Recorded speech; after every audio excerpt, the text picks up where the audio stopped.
We are ready to call this Board of Equalization meeting to order. It is January 25th, 10:01 a.m. Ms. Taylor, please call the roll. Chair Cohen? Present. Vice Chair Schaefer? Present. Member Gaines? Present. Member Vasquez? Present. Deputy Controller Stowers? Present. All right, a quorum is present and the board meeting is called to order. Ladies and gentlemen, good morning and thank you for joining us. Please, if you're able to rise, put your right hand over your heart and repeat after me with the Pledge of Allegiance. I pledge allegiance to the flag of the United States of America and to the republic for which it stands, one nation, under God, indivisible, with liberty and justice for all. Thank you. So just a reminder to everyone that all the members and the invited speakers are simultaneously on a shared open teleconference call line, and patience is needed to keep the audio clean and clear. Please ask for your turn to speak after each presentation has concluded so that the transcriptionist can clearly hear and properly record the meeting. Thank you. And members, do you have any comments before we take up our first order of business? All right, seeing no hands. Ms. Taylor, please announce our first order of business. Our first order of business is an announcement regarding the public teleconference participation. Good morning and thank you for joining today's Board of Equalization meeting via teleconference. Throughout the duration of today's meeting, you will primarily be in a listen-only mode. As you may know from our public agenda notice and our website, you have requested that individuals who wish to make a public comment fill out the public comment submission form found on our additional information webpage in advance of today's meeting. Or alternatively, participate in today's meeting by providing your public comment live. After the presentation of an item has concluded, we will begin by identifying any public comment requests that have been received by our board proceeding staff, with the AT&T operator providing directions for you to identify yourself. After all known public commenters have been called, the operator will also provide public comment instructions to the individuals participating via teleconference. Accordingly, if you intend to make a public comment today, we recommend dialing into the meeting on the teleconference line, as the audio broadcast on our website experiences a 1 to 3 minute delay. When giving a public comment, please limit your remarks to 3 minutes. We ask that everyone who is not intending to make a public comment, please mute their line or minimize background noise. If there are technical difficulties when we are in the public comment portion of our meeting, we will do our best to read submitted comments into the record at appropriate times. Thank you for your patience and understanding. Our first order of business will be item G1, rulemaking, section 100 changes, regulation, property tax rule 302. Staff request for approval to proceed with section 100 changes to rule 302, the board's function and jurisdiction, to update the subdivision B reference to the subdivision A5 to return the reference to its original meaning and purpose. This item will be presented by Mr. Lujan. Good morning, Chair Cohen and honorable members of the board. My name is David Lujan from the legal department.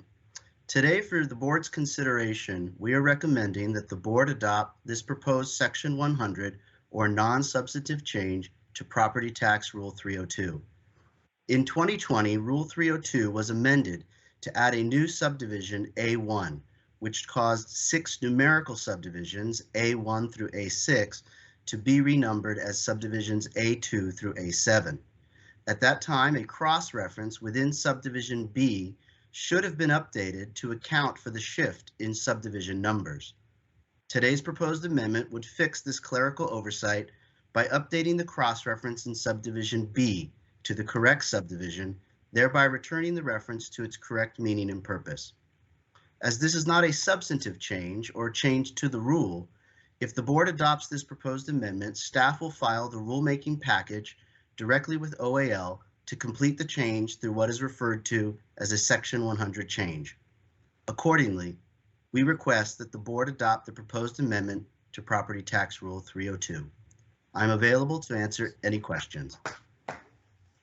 Thank you very much for your presentation. Members, do you have any questions? All right, seeing none, Ms. Taylor, could you, do we have any public comment? AT&T moderator, please let us know if there is anyone on the line who would like to make a public comment regarding this matter at this time. Okay, ladies and gentlemen, if you'd like to make public comment, please press 1, then 0 at this time. Once again, if you'd like to make public comment, please press 1, then 0.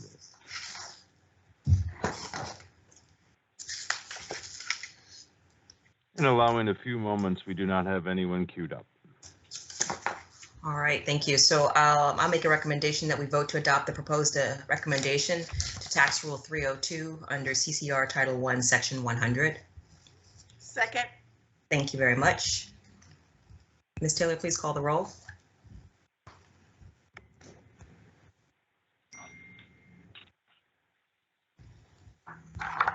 The motion on the floor is to adopt the Section 100 changes to Regulations 302 as presented by staff.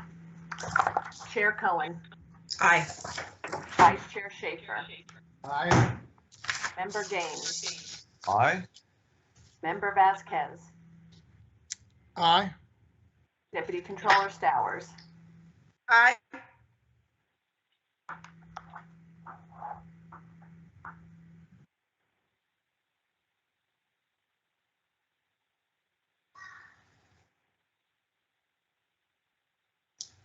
Ms. Taylor?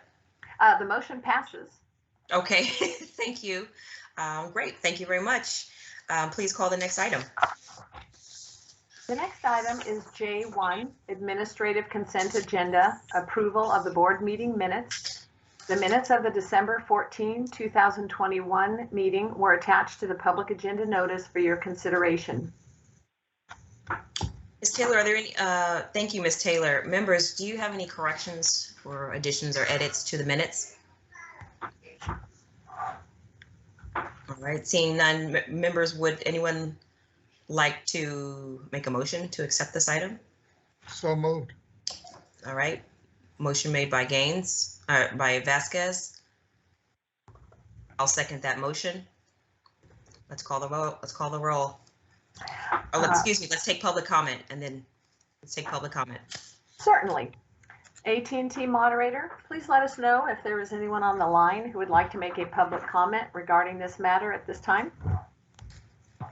Okay, ladies and gentlemen, if you'd like to make a public comment, please press 1, then 0 at this time. Once again, if you'd like to make a comment, please press 1, 0. And we have no one in queue for public comment. All right, thank you. I appreciate that. No public comment. Let's go ahead and call the roll. Thank you. The motion on the floor is to approve the minutes of the December 14th, 2021 meeting as distributed. Chair Cohen. Aye. Vice Chair Schaefer. Aye. Member Gaines. Aye, sorry. Thank you. Member Vasquez. Aye. And Deputy Controller Stowers. Aye. The motion passes. All right, thank you. Motion passes. Thank you, members. Ms. Taylor, please call the next item. The next item is K1A, Executive Director's Report, Organizational Update, Report on the Status of Pending and Upcoming Organizational Priorities. This matter will be presented by Ms. Fleming. Great, thank you, Ms. Fleming. The floor is yours.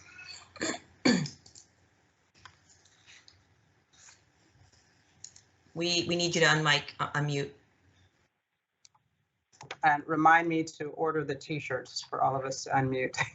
Good morning, Chair Cohen and honorable members. I'm Brenda Fleming, Executive Director. First, members, let me begin by saying Happy New Year and hope all your families are good and that they're healthy. Again, congratulations to Ms. Cohen and Mr. Schaefer on the election to chair and vice chair for the board for 2022. Under the board's leadership, staff looks forward to continuing with this agency's mission and fulfilling our constitutional and statutory duties in property tax administration. So I look forward to working with you. For today's report, members, I'd like to provide an update on the status of our public meetings. Members, as you recall, our tentative plan was to resume in-person board meetings at 450 N Street in February. However, on January 5th, the governor signed Executive Order N as in Nancy 122 to protect Californians amid increasing COVID-19 case rates and hospitalizations rising, driven by the fast spreading Omicron variant. The order extends the sunset of AB 361, which extended the ability of public agencies to meet remotely during the COVID-19 pandemic. This extension, members, will allow our board to continue to meet remotely via teleconference through March of 2022. BOE staff is prepared to resume in-person meetings whenever that becomes safely possible. I will continue to keep the board informed of any new developments. Members, if there are no questions, that concludes this portion of my presentation. Next, members, today we have, and if I can Well, just... we do have a question. I'm sorry, Mr. Vasquez has a question. Yeah, just real quick, Ms. Fleming, I noticed that you're mentioning now that looks like possibly March would be the in-person. I was wondering how much lead time you may need if we possibly could start meeting in person again, when we do. Thank you for that question, Member Vasquez. So what we will do is I'll double check the status in February to see where we are right now. We know for sure that the legislation or the executive order allows us to continue the meetings through March. We're continuing to monitor if the governor or the legislature intends to make any adjustments to that. But what I'd like to do is towards the end of March, at least, or I'm sorry, towards the end of February, would like to give you an update of what we know at the time. So at the February meeting, sir, I'll begin to update you on what's possible going forward. Just a note for the record, the last time we didn't get a whole lot of advance notice as the extension of that executive order. So we'll try to at least give you, if I can, 30 days notice, but as soon as I know for sure and we can get it confirmed, then I will update the board accordingly. So I do respect that you guys have travel plans, et cetera, and hotel reservations. So I do understand the need to have an advance notice. Thank you. Yeah, I'm really looking forward for the day when we can do that again, but let's see. Exactly. If I may, Deputy Controller Stowers. Please. Yes, thank you. Thank you, Ms. Corn, Member Corn, Chair Cohen, and Mr. Fleming. I'm also looking forward to the opportunity to meet in person. But can you kind of talk about how meeting in person and how you would need to coordinate with our partners at CDTFA and the impact on their staff and their telework plans? Certainly, at a high level, members.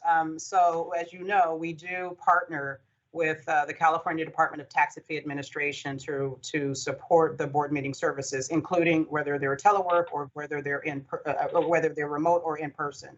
So from that perspective, if we go back to 450 N Street, the CDTFA team provides technical services along with the security services. If you recall, when you come into the 450 N Street location, there's security on premise as we're checking in. So those representatives will continue to be there. Secondly, the technology team sits behind the scenes to make sure all of the technology systems are prepared.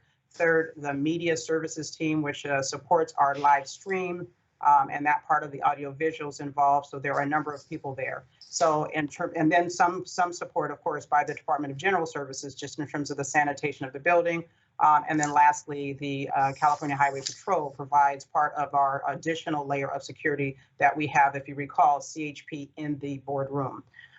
To that extent, we are working across agencies. And so on behalf of the state of California, we're all complying with the state and local, along with CalHR, et cetera, all of the control agencies' directives as it relates to the health and safety of our employees, our workforce during COVID. So there's some, as you know, we have processes where we're verifying and validating the vaccination status for those that are vaccinated. They're allowed to come into the office without any challenges. But for those individuals who may not have provided verification of their vaccination, they have a different protocol to come on site. So there's a detail beneath that. That's kind of a broad brush of what the protocols would be. But if the team the staff that would be on, regardless of the agency, if they're state employees, if they're going to come on site at 450 N Street, we would either have to have a verification of their vaccination status, or they would have to test prior to being approved to come on premise at any state facility. So that's, again, a broad brush. Members, happy to take any of these more detailed discussions if you have more in-depth questions offline, because we're now stepping into personnel matters. But that is right now current policy under COVID-19 protocols. Thank you, Ms. Finley. I think I have two questions. When it comes to security, in the past, the security officers would warn the individuals as they walk through. Has there been any discussion about having a more, I don't know what the metal device where you can walk through it without having to warn anyone? Kind of like how you have when you go to the airport. And then my second question is, so I'm going to get the questions out, then you can respond. My second question is, when we do go back to in-person meetings, hopefully in March or April, how would that impact BOE staff? In the old days, in the past, BOE staff would come down from upstairs from their offices or from the Bank of America building and be there in time for the presentation for their part. How, now that everyone's at Natomas, are you looking at everyone coming over to Natomas at the start of the meeting? Are you looking to have an office or a space for them to sit during the meeting up to their point that they present their presentation? Thank you for those questions. So to answer the first question regarding the screening portions of it. So at this time, the protocol would be consistent with our prior practice, which is CHP, along with the local security contracts, would do the traditional screening that we've had to date. We don't, as of today, certainly something that we can look into based upon the COVID protocols, have the equipment or technology consistent with like a TSA screening, as you mentioned at the airport, where you're walking through a machine. So we don't currently have that protocol in place.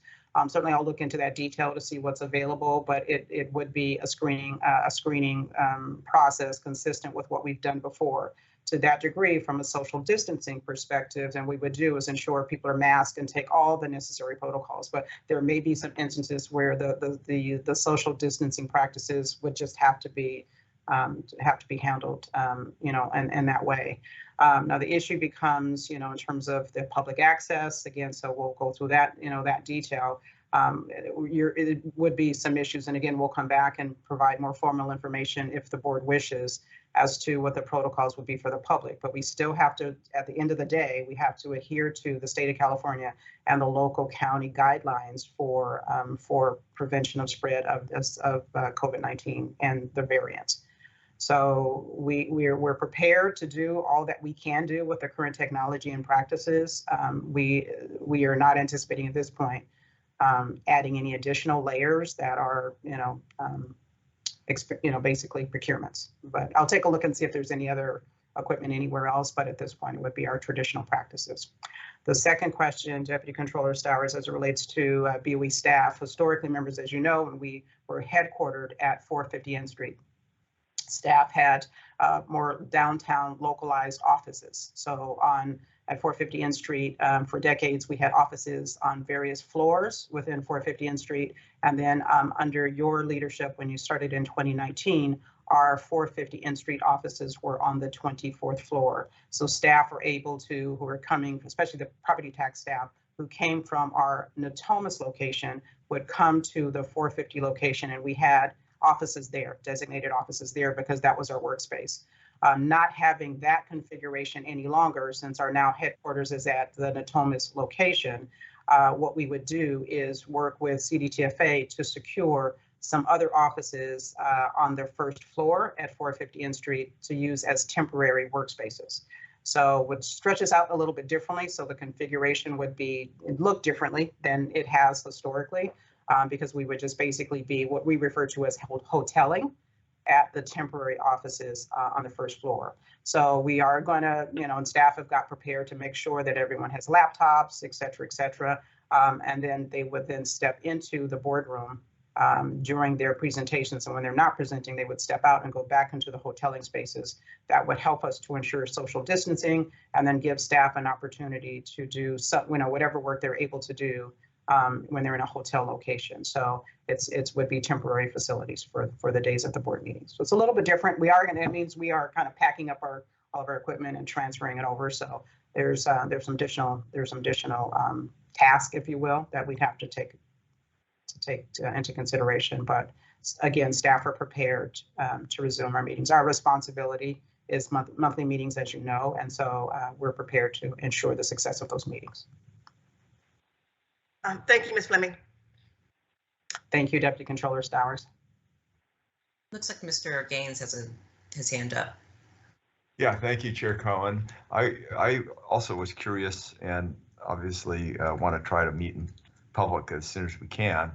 But in terms of Opus, was there an intention at some point to have our meetings at Opus in the future? Or was the intention always to keep it at 450N?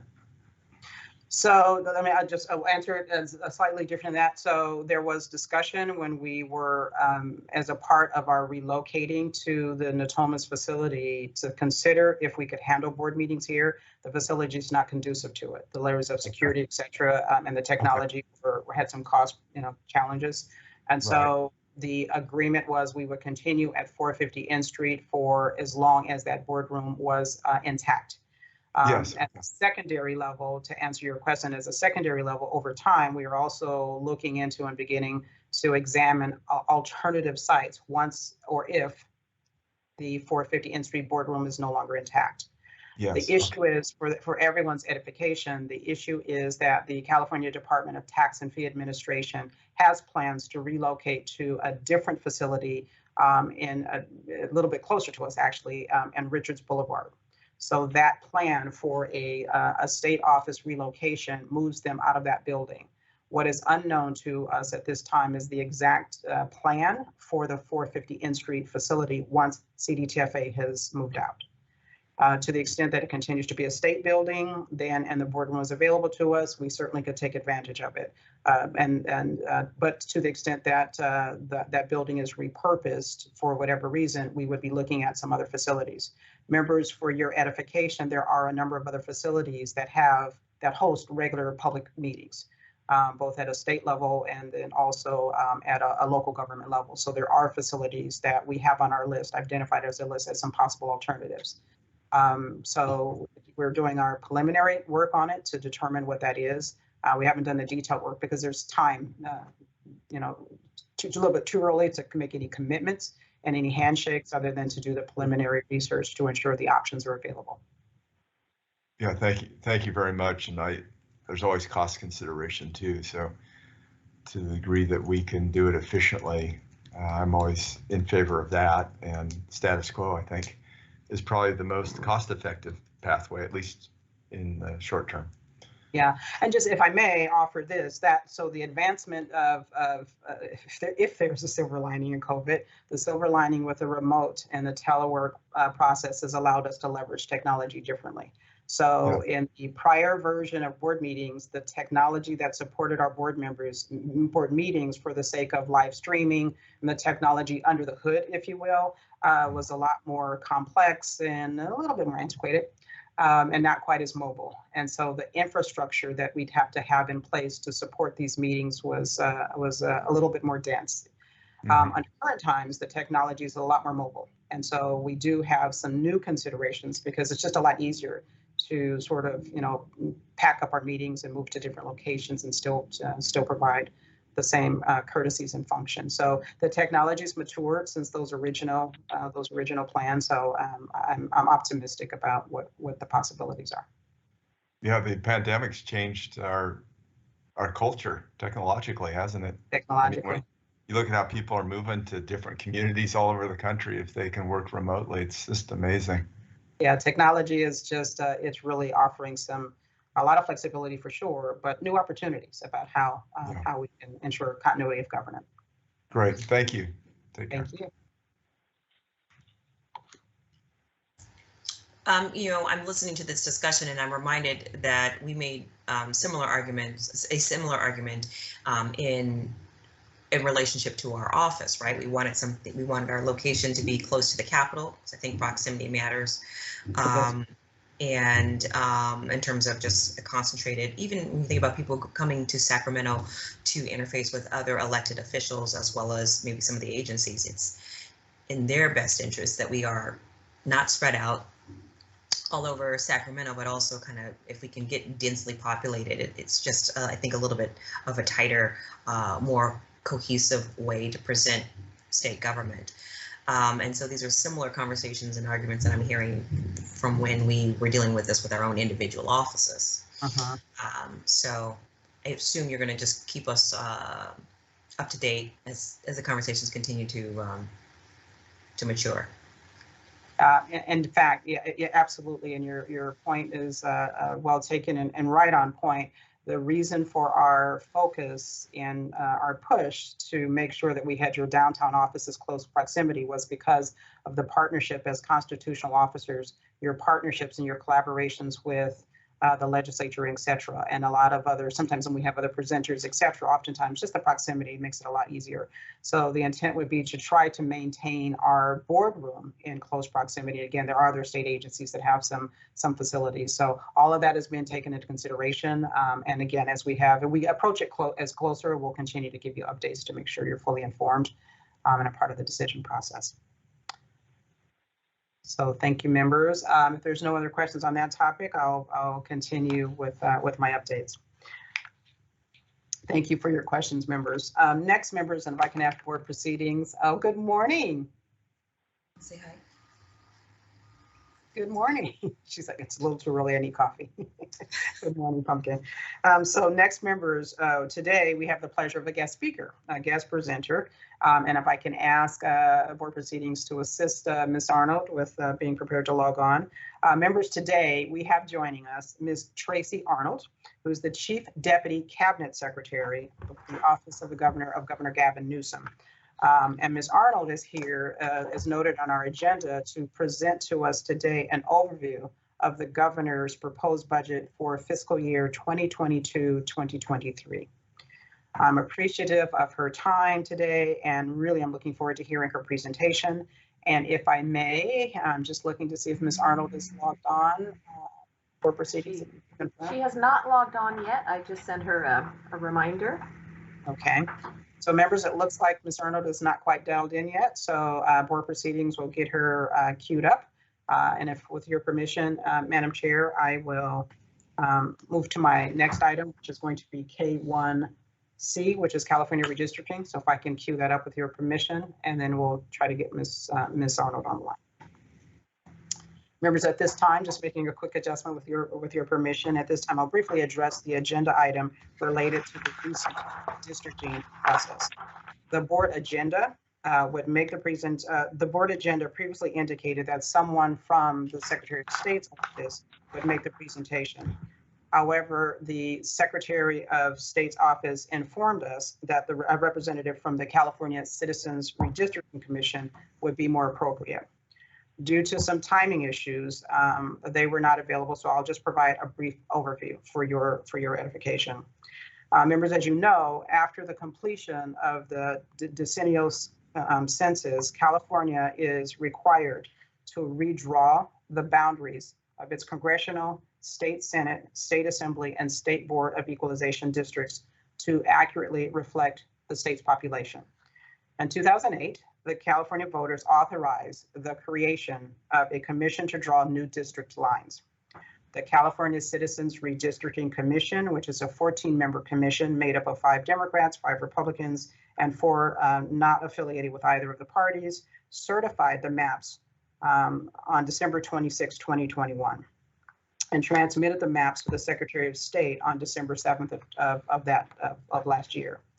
The Secretary of State is required, members, by statute to distribute the maps to each member of the Senate, Assembly, and State Board of Equalization. So those designated constitutional officers, they have a responsibility to do so, along with each member of Congress, the California Congress representatives. It also requires the Secretary of State to send one copy of the entire set of maps to the BOE members and to our office. My office has received confirmation that each of your offices has received the electronic versions along with physical copies of the maps. And I was hoping members to be able to share just at least one view of the maps on screen today, but technically I'm not able to display that while we're live streaming. But the information has been sent to you, and it is also available for public view on the California Citizens Redistricting Commission's website. So if you, for those that are listening, if you would like to see that on the California Citizens Redistricting Commission's website, the maps are available in PDF form. According to the California Citizens Redistricting Commission, the final maps are deemed to have been enacted on the date of their certification to the Secretary of State, noting that date was December 27th, 2021. The enactment date triggers a 90-day period for a referendum petition to be filed. So basically a protest period. In the absence of a timely referendum petition, in other words, if nothing is submitted, the maps would become effective 90 days after that initial December 27th date. The maps would become therefore enacted and certified and fully available as of March 27th, 2022. So it's a little bit, but basically December, 3 months, March. Since we're in the middle of the petition timeframe, a representative from the California Citizens Redistricting Commission couldn't join us to present on the maps as this time, as I mentioned earlier. We're hopeful, members, that they would have an opportunity to come back to present to us at a future meeting. And so we're looking at it from a process to ensure that we're pushing that information to you, working with the Secretary of State. In this case, at this time, there's no additional actions for the board to take in terms of any account, other kinds of activities. It is just to make sure that the information is available to you. So that's the information that I have at this time. I will acknowledge that that it's not my area of expertise and the details of the CRC, but I'm available to try to assist with any questions that you might have. Back to you, Madam Chair. Thank you. I see we have a couple questions. We'll go with Yvette Stowers, and we'll go with Antonio Vasquez. Thank you, Chairwoman. Ms. Fleming, I understand it's not BOE's area of expertise. I do have two questions. The first one being, and I also understand that we're in the protest period, but setting that aside, did the redistricting make any changes to our districts 1, 2, 3, and 4? If so, which ones? And I think you already stated it, but does the redistricting have any impact on BOE operations? So thank you for that question. No impact on BOE operations. That's the easier portion of the question. So no changes for us as a result of this redistricting cycle. A little bit of detail here, so I'll hope to try to make it succinct for you. District numbers will remain the same. District 1 for Board Member Gaines, District 2 for Board Member Chair Cohen, District 3 for Board Member Vasquez, and District 4 for Vice Chair Mike Schaefer. So the numbers have not changed. Those are the same. There have been some minor adjustments to the district. So district numbers for District 3 for Board Member Vasquez has a shift, and then no longer includes Ventura and the San Bernardino counties. It is fundamentally exclusively encompassing Los Angeles County. District 1 for Board Member Gaines will no longer represent part of Los Angeles County, so that a shift has been made. Ventura County will move from previously District 3, which was Mr. Vasquez's office, and now District 2. So Ventura goes from District 3 to District 2. And the only county that is split between the two equalization districts, both District 1 and District 4, now share San Bernardino County. I have a question. And I'm wondering, do you have a draft map that you could share with us and share your screen? Do you have that? Yeah, We have maps, but unfortunately, I'm not able to grab that to display it. We have some ADA challenges. I was hoping members to be able to show that because it would have made it a lot easier. And my apologies for that. Just could not make the technology successful to be able to display it for you. But again, the information is available. We'll make sure that you've got the maps there, that's Secretary of State, and I'm happy to circle back with you individually just to see what the adjustments are. For the most part, when you look at the maps, when you look first at the statewide map, it'll show the districts where they fundamentally look the same. There's just these small districts around LA County that have been shifted in the northern and the Southern California portion of the state. So in summary, basically for District 3, Mr. Vasquez now has all of Los Angeles County, and then Ventura and some of the others that were shifted around, sort of split between a couple of the districts before, are now specifically shifted to one member. The only county that is now shared between District 1 and District 4 is San Bernardino County. All others are pretty much intact. Thank you. I wish members, my apologies. I was really hoping that I could display this. Definitely visuals would have made it a lot clearer. I just could not make that technology deliver. Mr. Vasquez? Thank you, Madam Chair. Yeah, I don't want to get too technical with you because obviously you're not the person, but hopefully when we do get that person, we can drill down on some of these issues. And I did receive the map, I guess the preliminary maps that are out from the office. The only thing I'm hoping once we get this thing finalized, that we get maps that are a little bit more detailed like we had in the past. I'm assuming that's coming shortly after it's finalized. Is that correct? Yes. Okay. Thank you. All right. Ms. Towers, your hand is still up. Did we answer your question fully? Yes, no? You did. You can have another crack at it. You wanted to follow us here. Yeah, I was multitasking. I went to the redistricting website to look at the map, and I was going to try to share it, but I hear what Ms. Fleming is saying, that it may not be ADA compliant. But yeah. Back to Mr. Vasquez's question about more detailed maps, because the maps are final from the districting. But in the past, Ms. Fleming, we've always had a map by district, and that map was on our website, and it also includes the counties and cities within the district. That is correct. I'm assuming that that's something that you guys are working on to finalize. That is correct. You are absolutely correct. So in terms of the next steps and actions, is an update to our website and members to your web pages also. So you will have a representation, visual representation of the maps that shows, one, the entire state. So you can see all 4 equalization districts across the state, and then the individual maps so that you can say specifically which counties are in your district. And then you'll have, staff will provide a list that just shows, just a bullet list of the counties that are in your district. So that is absolutely correct. And that information is maintained on our websites.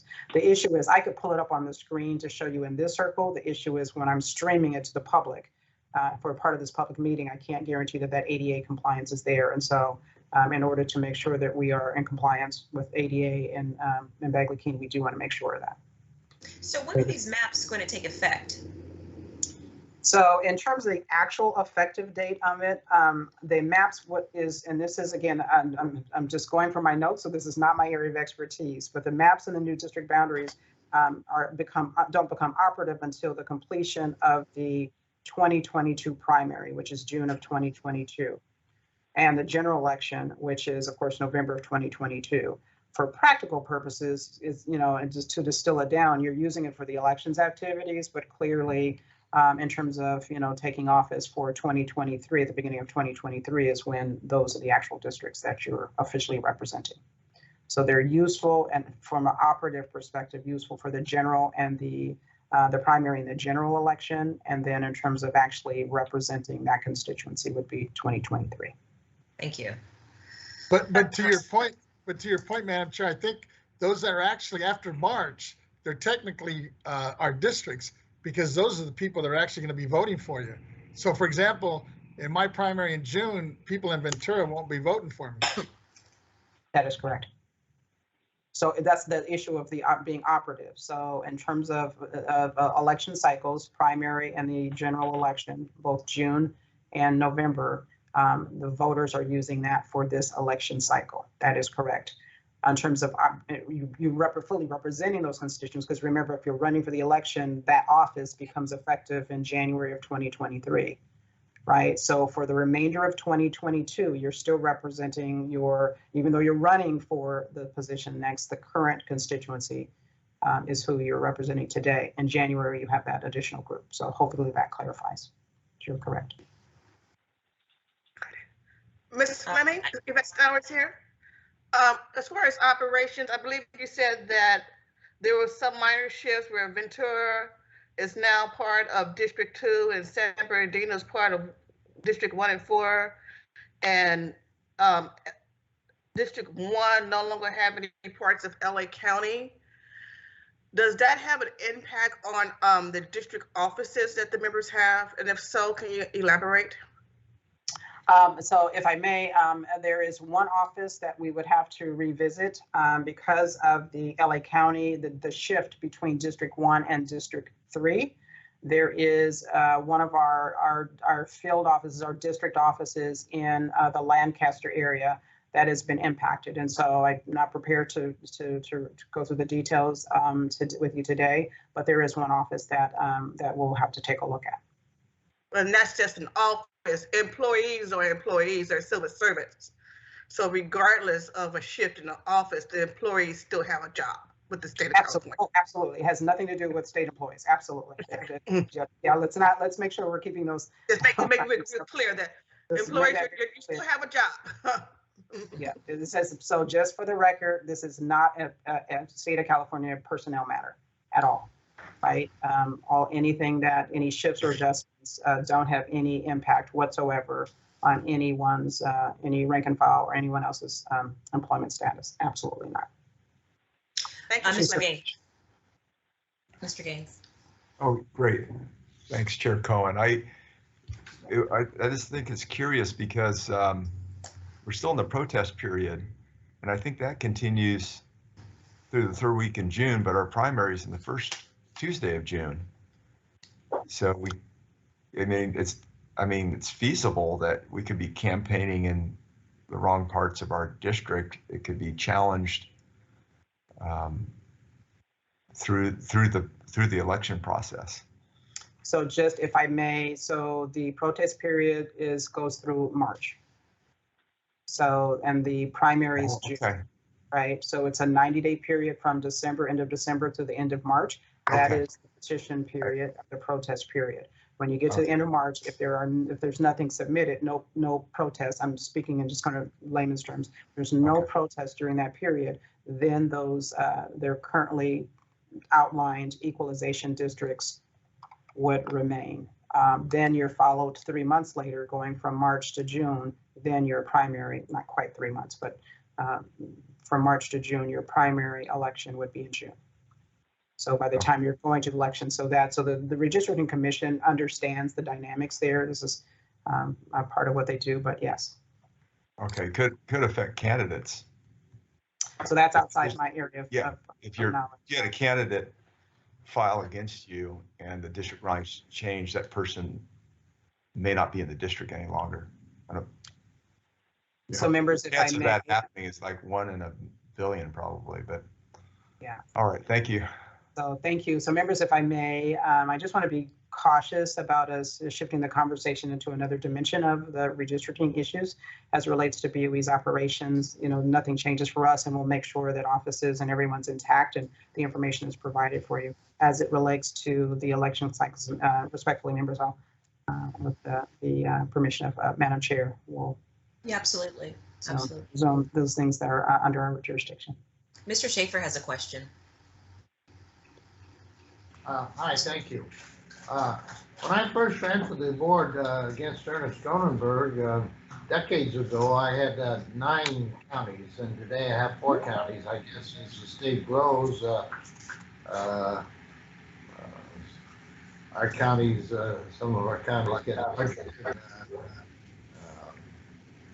that really has nothing to do with the operation. I'm just as happy with 4 counties as 9. I'm amazed at the size of Ted's district. I don't know how he can, if we were back in the days of horseback, he could never get around to visit his assessors. I had one other concern. I noticed on the map I was just showing for District 4 that I have Tijuana and Mexicali, but that's just for identification purposes, I think.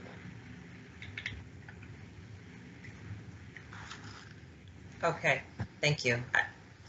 Thank you, Mr. Vice Chair.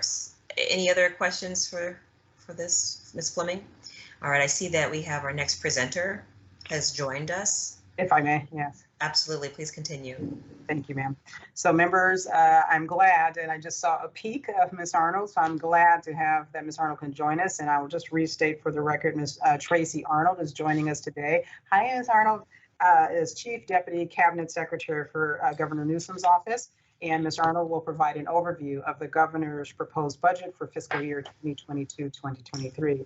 Ms. Arnold, we're so appreciative of your time. We look forward to hearing from you. Ms. Arnold, members, just for your reference, is kind of the same thing that we have, where there's always going to be material we would like to display on the screen, but for our ADA, it just prevented that. So her presentation will just give you updates on the very important proposed budget issues. So Ms. Arnold, welcome and thank you. Thank you. Can you hear me okay? Yes, thank you. Welcome. Thank you, Ms. Fleming, for that nice introduction. I'm Tracy Arnold. I'm the Chief Deputy Cabinet Secretary in the Governor's Office. And today I'm going to provide you some highlights. I know that the budget came out a couple weeks ago and there's budget books now available. And it's all posted online at the DOF website. So I'm going to hit the highlights today. First of all, the state's projected a $45.7 billion surplus.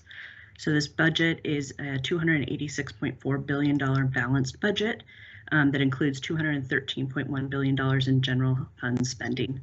The state's continued economic growth has delivered these incredibly strong budgets over the last 3 years, and this builds on that background. The budget is very fiscally responsible. It reflects $34.6 billion in reserves, including maximizing out our investment in the rainy day fund. It also accelerates pay down of retirement liabilities and adds additional payments on top of the required Prop 2 liabilities. The major budget themes that you'll see in this year's budget is continuing to address the COVID pandemic, and with that, continuing to fight for healthcare affordability. It also combats the climate crisis that is front and center for California. It makes important continued investments in affordability for Californians that builds on the work of the last 3 budgets, as well as makes some critical new investments in public safety to keep our streets safe. On the COVID pandemic, I know you guys have been in a meeting today, but the governor and the legislative leadership just came out with a statement saying that they have reached agreement on a framework for the COVID early action items. And so that package, the details will be coming out, but basically the governor had proposed $1.4 billion in continuing this fiscal year spend for testing, vaccines, and boosters to support our hospitals and our frontline workers, especially during the Omicron surge that we're currently in. It also proposed that they work together to come together on a paid sick leave package. And I'll highlight a couple other things right now since that statement just came out. The legislative leadership also moved forward some of the items to support our business community, including the reestablishment of the net operating loss and R&D tax credits, the continued investment in the small business grants, and then also the tax conformity work that puts our California companies that received money through the federal government last year on for the restaurants and for the what do you call them, the venues that were hit during the COVID pandemic. It brings those tax conformities to the forefront and makes those early action items. So that statement just came out, and more details will be coming shortly. On top of that, this budget continues to expand on the governor's investments in healthcare. It re-ups our $30 million proposal for an Office of Healthcare Affordability that will May I address. interrupt for a second, Ms. Arnold? Yeah. I'm sorry. Hi, this Sure. is Malia Cohen. And Sure. I'm just wanted to, I guess, call attention. This is the budget presentation, so there are slides that they provided us ahead of this meeting. Are you talking through these slides? Yeah, I am. Are you? The California Blueprint slide? Okay, so colleagues, I just wanted to bring to your attention that the staff sent over blueprint slides, and Ms. Arnold is walking through. So this is just helpful to have this visual as you are making your presentation. So I just didn't know if people realized that or not. Can you tell me what page you're on? Sure, I'm on slide 4. Thank you. All right. And I'm trying to provide enough that if you don't have the slide in front of you, you'll be able to follow along. But please feel free to interrupt me and ask me if you have any questions. Thank you, Ms. Cohen. No problem. So on the healthcare front, just to circle back, there's the Office of Healthcare Affordability. I think you've seen this proposal last year. It didn't move forward. This year, the governor's re-upped that proposal. This year, the governor also decided to address healthcare affordability and the price of prescription drugs. He is proposing that California start working with companies to research whether or not we can contract and manufacture our own insulin. So is that the Cal RX that you're referring to? Okay. Then he also is continuing to invest in healthcare subsidies for middle-class Californians. Also, moving us towards the CalAIM proposal that the federal, or the CalAIM work that the federal government just gave us our waivers on, investing in expanding Medi-Cal for lower-income families. And then for the first time, he expanded access to Medi-Cal for undocumented Californians for all ages, and that would start in January of 2024. The final thing I'd highlight in the healthcare bucket is that it also expands access to reproductive health services and continues the ability for Californians to have a right to choose. Ms. Arnold, I have a question about that. What specifically are the expansions going to be happening? How do we see it real time, like on the ground? You will see additional infrastructure for clinics funding, as well as support for clinics. I'll pull up the exact dollar amount for you in a minute, Ms. Cohen. Is that okay? Yes, thank you. Okay. On the next portion of the budget I'd like to highlight is the governor's actions to increase climate resiliency at the state.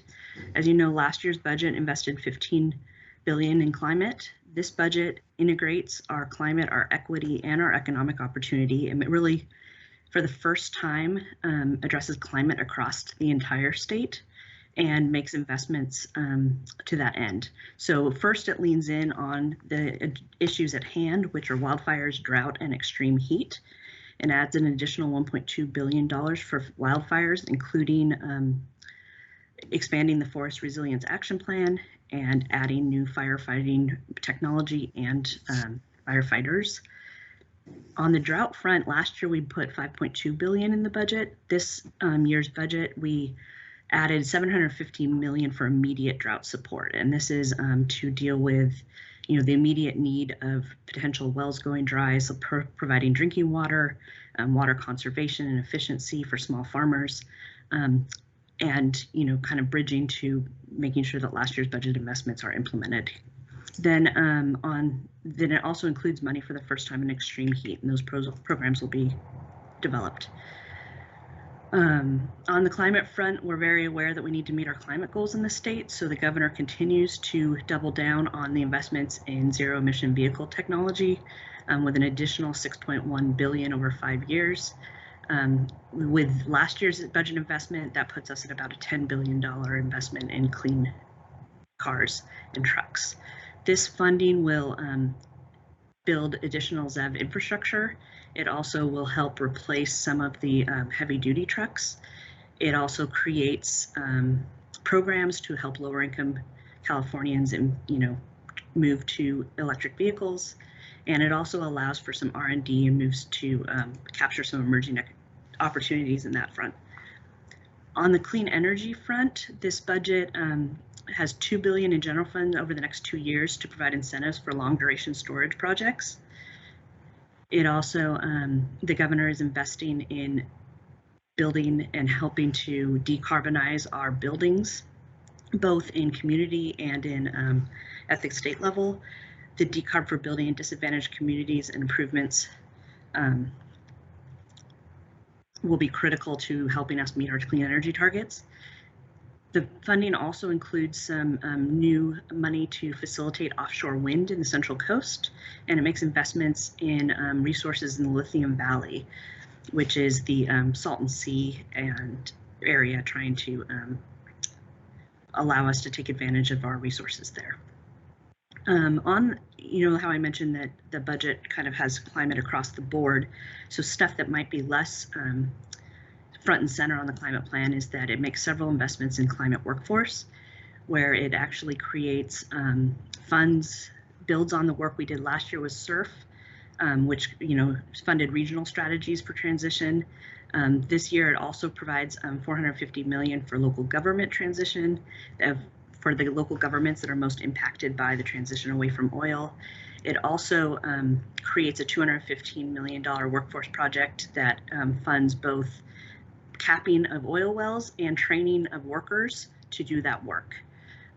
For the business side of things, it has $750 million in tax credits over 3 years to fund research and development in green technologies, as well as a new clean energy tax credit, which will invest in clean energy companies, and it also includes in that program a clawback so that if those companies become successful, the state will also benefit long term. While we're on clean energy, I also wanted to address the investments the governor is making in transportation infrastructure. He's put additional money in supply chain investments, $1.2 billion in ports, freights, and goods movement. He's invested in the high-speed rail again, local transit and rail projects, as well as investing in bike paths, pedestrian safety, grade separations, things like that. The budget adds $9.1 billion total for high-speed rail, regional transit, and the bike lanes.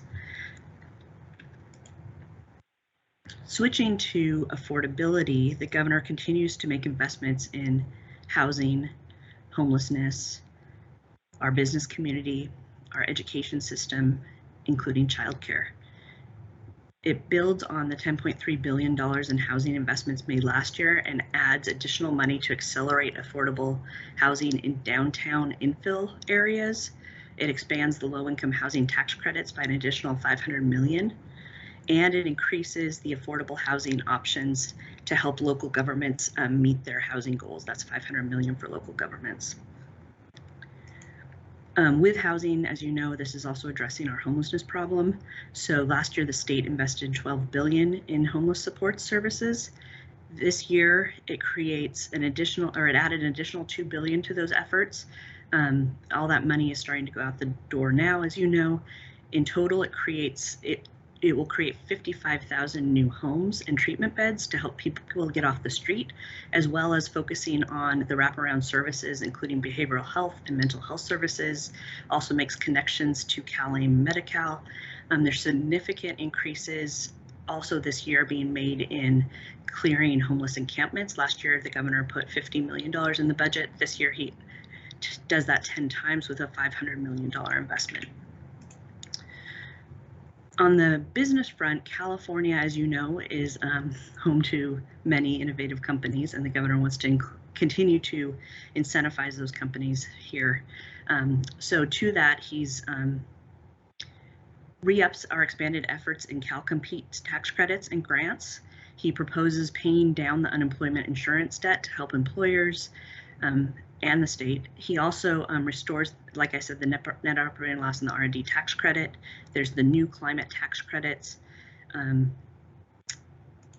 For small businesses, he, as you know, the small businesses in the state have created 2/3 of the state's jobs during the recovery. So we want to make sure that that industry stays strong and small businesses and entrepreneurs are able to grow. So he's making in $500 million in tax relief available through tax conformity. He also is waiving the filing fees for new small businesses registering with the state. He's continuing to invest in micro business grants, and even has put money into immigrant entrepreneur support programs. On the workforce front, the budget includes $1.7 billion for new healthcare workforce. This is to really bolster the frontline healthcare workers, the nurses, the EMTs, the behavioral health providers, and continue to put new positions in the pipeline for that, as well as creates new programs to support community healthcare workers and social workers. On the climate workforce front, like I said, he's investing in some of the oil capping initiatives, but on top of that, he's also provided $35 million to the UC to create regional workforce development and training hubs. There's new money for forest professionals and training. This is to put new wildfire leadership in the pipeline. And then he's also created, with the Workforce Development Board, some new low carbon economy workforce grants. On the education front, he has invested in educator development, training, recruitment, continued to waive exam fees, investing in funds also to help prepare teachers for working in the state, so integrated teacher prep programs. Speaking of education, I thought I would run through the highlights there. The budget includes $119 billion for K-12 education. Of that, it's $20,855 per pupil spending. That's of that, $15,261 is general fund. This is the highest investment ever per pupil in the state. He's continued to make investments in before and after school programs, as well as 6 weeks during the summer. Other highlights include supporting families with the school meal program and continuing with early literacy programs. In order to put the pipeline into those new career investment programs, he has worked with the higher education institutions to create compacts with UC, CSU, and a roadmap with the California Community College system. The goal there is to both expand access to students as well as set degree attainment goals and close equity gaps. These programs will also be creating college to career pathways, aligning kind of the curriculum at the schools with the state workforce needs. And that's $1.5 billion for the college to career pathway program. For students, he's expanding middle class scholarships, Cal Grants for community college students, and he's continuing to bring the cost of textbooks closer to zero. For families pre-K-12, he's also continuing his investments he made last year to benefit parents and young children. He's funding for the first time $1 billion to begin the transition to universal pre-K with 56,000 additional slots.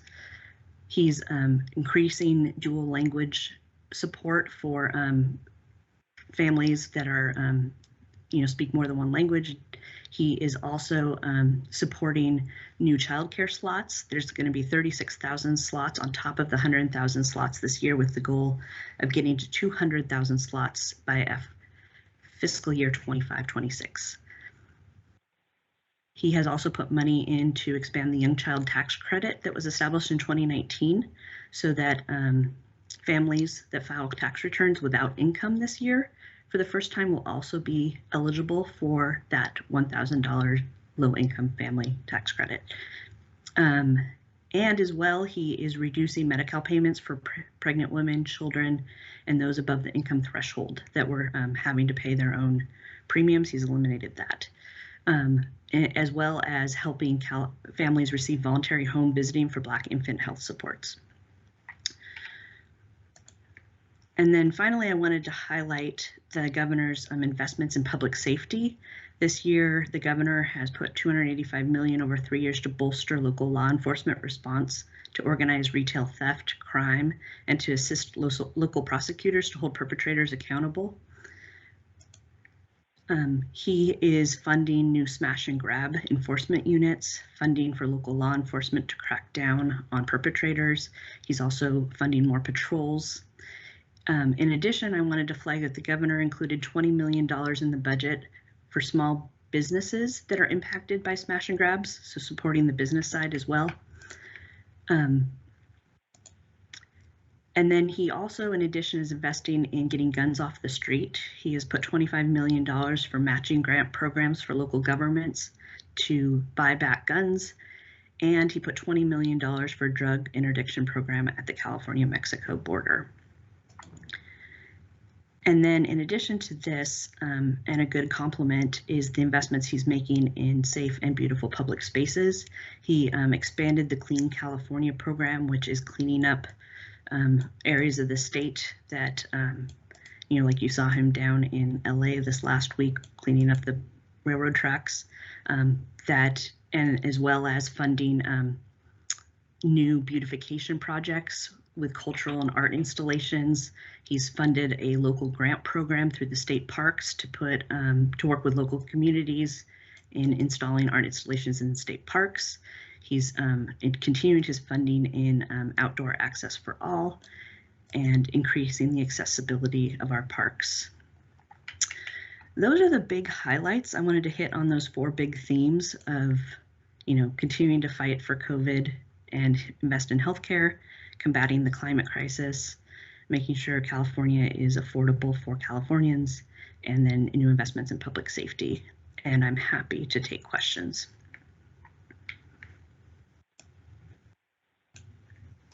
Thank you for your presentation, Senator Gaines. Yeah, thank you very much for your presentation. I'm just curious about water storage. Are there any proposals to increase water storage or to get the bond monies spent so that we can get water storage built?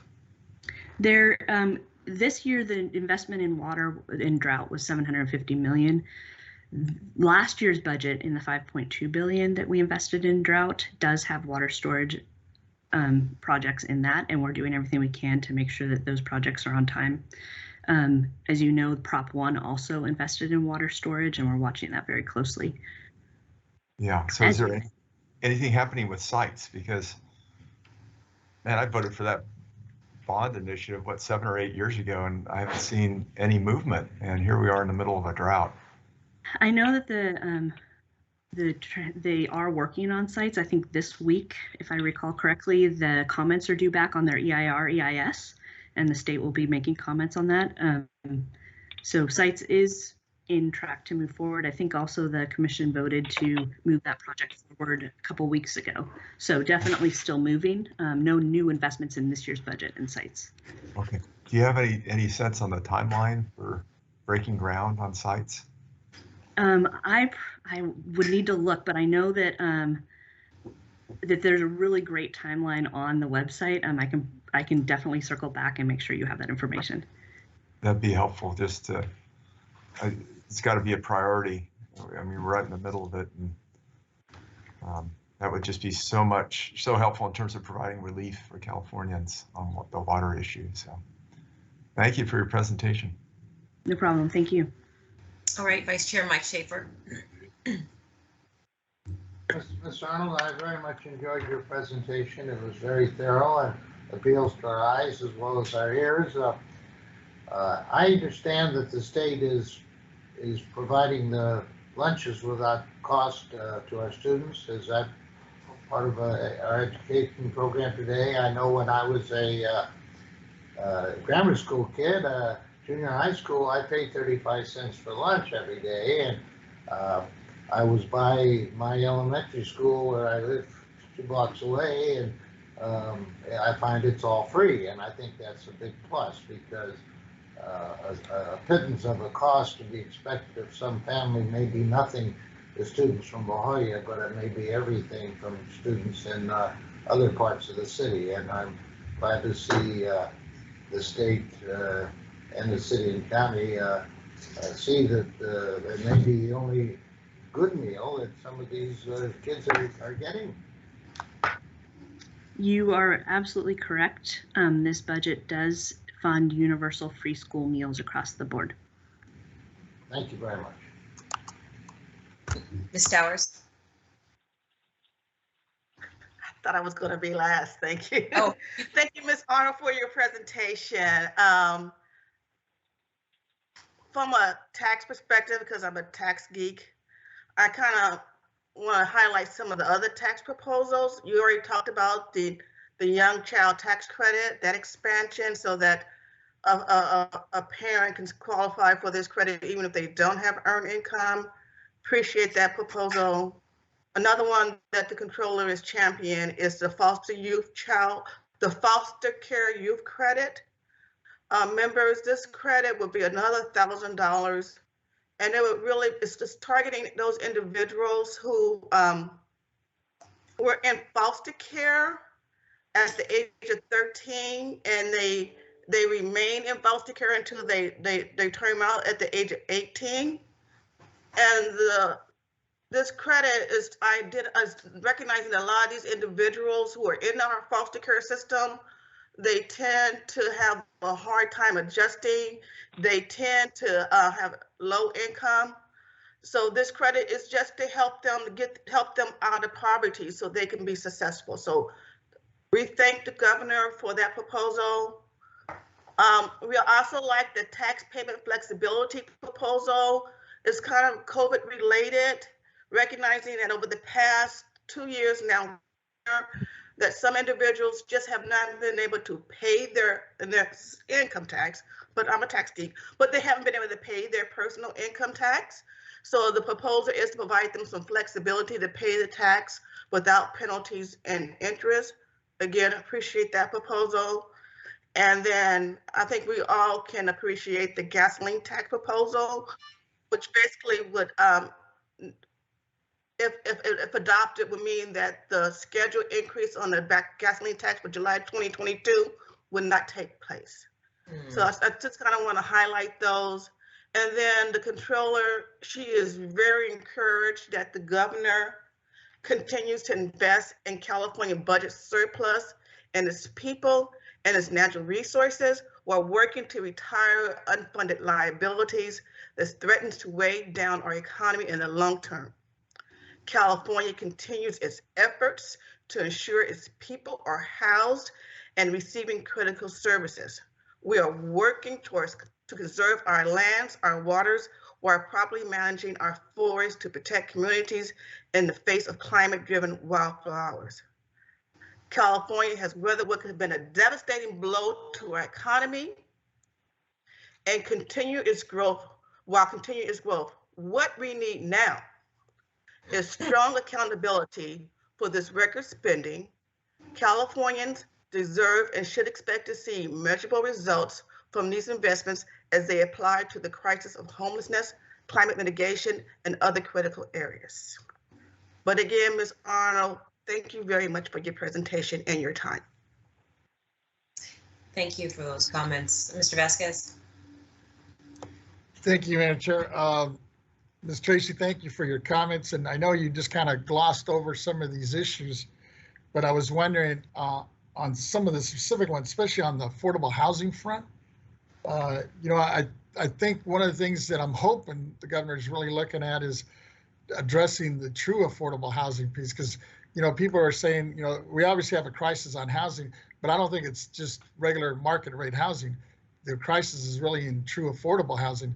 And I know whatever he can provide on subsidies for that would be huge, because I think what's happening in a lot of these municipalities and cities is that their cost to build is so expensive, especially in areas where the land cost is just so high.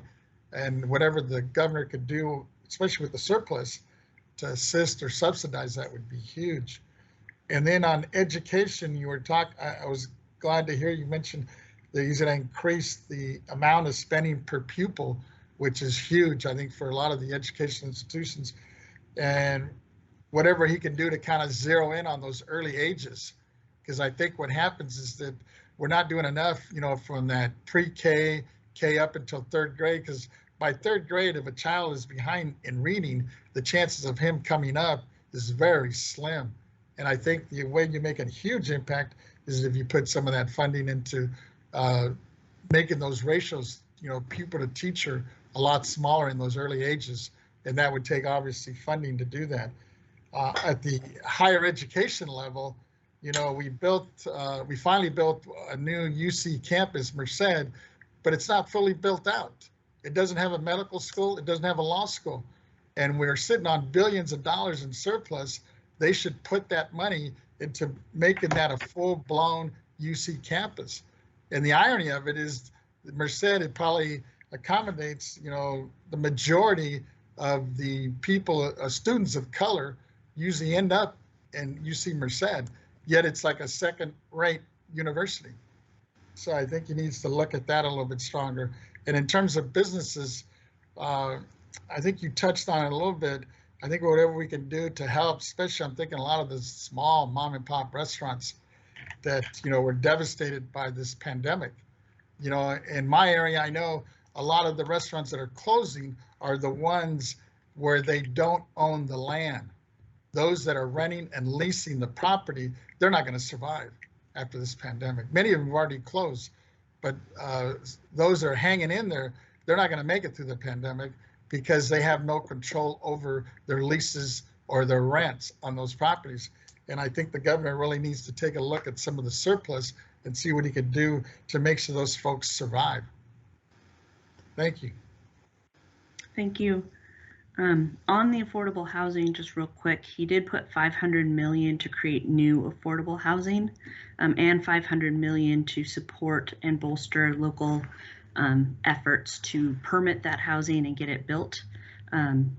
As well, I thought I would just add on the UC Merced front, he visited the campus this past fall. He's very supportive of building a medical school there, and is continuing to support that project. I think right now those investments are getting the groundwork done, but definitely on our radar and something to look at for future investments when it's ready. Thank you. When you mentioned the affordable housing, you said he's putting like did you say 500 million into that? Mm-hmm. You know specifically what it's going to be used for though? Yeah, so that original 500 million that I mentioned is to create new units to help leverage the private and federal investments that are being made in that same side. So putting the state money in that. But then on top of that, he's put 200 million for mixed income rental housing to get that built, 200 million to preserve existing affordable housing in downtown areas, and 100 million to stabilize mobile parks around California. Okay. So I have a couple questions. On slide 7, you were talking a little bit about housing, and you referenced grants and tax credits. And so my overall question is are you guys expanding an existing program, or are you creating new programs? Right now, we're building on the programs that were launched over the last few years, and continuing to expand those programs. So you'll see us continue to expand the Home Key program, the infill infrastructure grant programs. I think this week, we're putting out more money in the I forget what it's called, active communities, the OPR money that goes out to help support affordable housing. I can get more information. We have definitely information I can send you, Ms. Cohen. Okay, yes. So I was just wondering, I guess the vehicle, the mechanism, right? Because everything that you described is we are doing, but it sounds like he's just pouring more revenue, more resources into it. And so it sounds to me like it's an expansion of an already existing program, even if the programs are newly created, like the Home Key program, which was created almost 2 years ago. So another question about the economy. I was wondering if you're able to highlight whether there's any investment in the missing middle, that middle housing. We talk a lot about affordable housing, and I, just for the record, I'm coming from San Francisco, so affordable housing and missing middle, like all of these are very relative terms in different parts of the state of California. But what is being done for this this gap of housing that's not being built? Yeah, I think the governor right now is working on what can we do to look at the RENA investments, and what should the new housing goals be around the state to work with local governments to meet those goals. Additionally, we are implementing the federal government program to add mortgage relief for California families who are homeowners to keep them in their homes. So I think already we have about 4,000 applications on a program that just started, I think opened for applications last week. Those are two that come to mind. And so these are people who are, so the state and local counties and cities did a lot for renters. So this is just, I guess, a balanced approach to help homeowners that were struggling. Okay. Yeah, to pay their mortgages. So this is the property tax space and business that we're in. And so my questions are now a little bit more detailed on taxes. I was wondering if you're able to elaborate on the tax conformity early action that you mentioned that was part of the governor and the legislature action today. Do you have any updates? Yeah, so definitely the federal government created two programs. They gave grants to the restaurant community that were hit hardest by the pandemic, as well as some of the small venues like theaters and stadiums, things like that, that were also hit hardest by the pandemic since everything shut down. And so those funds went out. The federal government did a tax conformity that you didn't need to pay taxes on that revenue, and the state is now agreeing to do the same so that tax won't be paid on those federal dollars, and those small businesses will be able to have the support they needed and the intention of that money. Okay. Can you highlight any other tax specific priorities that the governor is proposing? So Lucy, you mentioned that the governor has placed a $9.1 billion in transportation investments. So I just want to make sure that I'm clear. Does that investment relate exclusively to state dollars, or is that an investment that includes federal infrastructure dollars as part of the Build Back Better plan? No, that's state dollars on top of the federal government dollars. Okay. All right, that's good to know. And I'm sorry, what was your answer about the missing middle in housing? You said that it was mortgage relief. But mortgage relief, as well as working with local governments to meet their RENA goals and build the housing goals that they need, which I think you'll hear more about this year. I don't have the details at this moment. Okay, so Ms. Towers, in her comments, she highlighted some very specific tax priorities. And I was just wondering if there's any more that she did not mention that you wanted to speak about on the record. Not off the top of my head. I'm sure there are. I can look and circle back with and see if finance has a fact sheet on all the tax credits in the budget, and make sure that you have that on hand. Thank you. I appreciate that, because we have a natural constituency, as you can imagine, that would be interested. Yes. Question, on page 14, you were talking about the economy, and you said that the port revenue, you referenced about port revenue being lost. How much was that revenue that was lost? And was that due to when there was all that congestion in the ports, when shipping containers were kind of stalling out in the bay? I think it's as you know, it's a complicated project or problem. It's not just ports in the bay, but it's the entire system. It's making sure that we have the trucks in place, the chassis, the drivers, the transit, the storage for the containers to move. You also have, making sure that the ports are able to offload the ships and get them on the rail and the highways. So it's a multifaceted program or project, but it's making a big investment in that to make sure the entire system works. Understood. Thank you. Thank you for your question or your time with your presentation. Colleagues, are these hands that I see, are these old hands or new hands? All right, these are new hands. Okay, we'll start with you, Vice Chair Schaefer. All right. Thank you. Ms. Arnold, Member Vasquez was talking to you. He was concerned with his merchants. He and I are both champions of small business, and we've seen far too many of our pubs and restaurants disappear. My two favorite piano bars, the only piano bars in San Diego, both are been out of business now for a couple of years because nobody could come along at the new rent rates that were being proposed, and the community is the loser on that. In all of the discussions that you had with Member Vasquez, it was housing, people having a place to sleep. I didn't hear any commercial discussion there.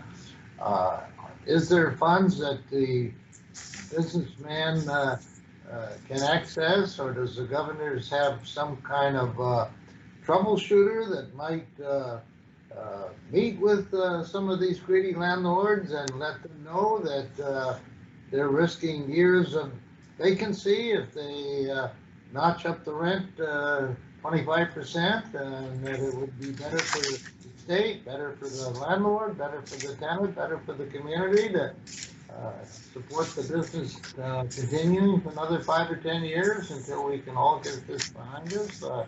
I didn't hear that from you, and I'm sure that Member Vasquez and I are wanting to be sure there's something out there other than residential housing.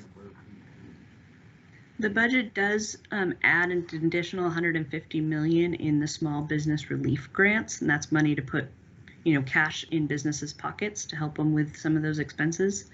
That was a gap that was identified of businesses that were qualified and waitlisted, but we ran out of funds in order to fund them. So the governor is filling that gap and making sure that all businesses that qualified are able to get those funds. In terms of rent relief, the budget does not include rent relief for businesses. However, I definitely can connect you with Dee Dee Myers, the governor's director of business or GoBiz, who would be happy to meet with you and your constituents to talk about business support. Well, on behalf of all the music lovers, restaurants that have a piano bar go to the top of the list. And if you could get the governor to make a phone call to some of these greedy landlords whenever there's a piano bar involved, I'd appreciate it. Thank you.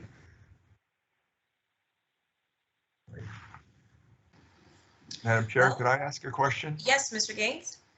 Yeah, thank you again, Tracy. And I was wondering, can you help me with the surplus in terms of, you mentioned $45.7 billion surplus. These seem like, incredible surpluses that we've had the last couple of years. Can you break down like where that money is coming from, and is that a reliable source of income in the future? I look at what's happening in the stock market, technology, a lot of that's based out of California, is in decline. And are we going to be, maybe you could break it down and then see if you could just express what your thoughts are in terms of the future and where those revenue sources may be. Yeah, I do know that Keeley and the Department of Finance are watching those numbers very closely. As you know, the challenge with the state is a lot of our revenue is based on the personal income tax. And so, right now with the stock market, I'm sure they're watching that very, very closely to look at what should the number be for May revise and what needs to be adjusted in that proposal. We will definitely be watching that and are very aware of the volatility in the proposal, even with this proposal, right? The governor, I think, even said when he rolled out his budget that he expects May to look very different than this January proposal. Yes, okay, because what I had read, and maybe you could just clarify, but I had read that there have been numerous public offerings that had just created a lot of capital gains tax, and that was the majority of the surplus revenue that we're seeing here in the state of California. Is that accurate? I don't have those details, but I could circle back with you. I'm sorry. Okay. All right. Yeah, if you could just help with a breakdown, this would be nice to know kind of where all this extra revenue is coming from. And my concern would be, we hit a, we kind of skid into a decline in the stock market, and that revenue stops flowing, or it's at a much lower rate. And with a growing budget, is that budget then sustainable into the future? Or then are you having to make cuts? So. Exactly. And I know that, we're very aware that, coming out of a recession, it's an odd thing to have high revenues. So definitely we'll get you information on that. That's great. Thank you. Mr. Vasquez? Yeah, just real quick. You answered most of my questions actually just a minute ago, but you did mention Dee Dee Myers. So she's the key person to talk about, especially on the business support, I guess, for a lot of these small businesses that I'm afraid might end up losing their business because of the lease, you know, when they're renewing their leases or their rent hikes. She's the key person. Okay.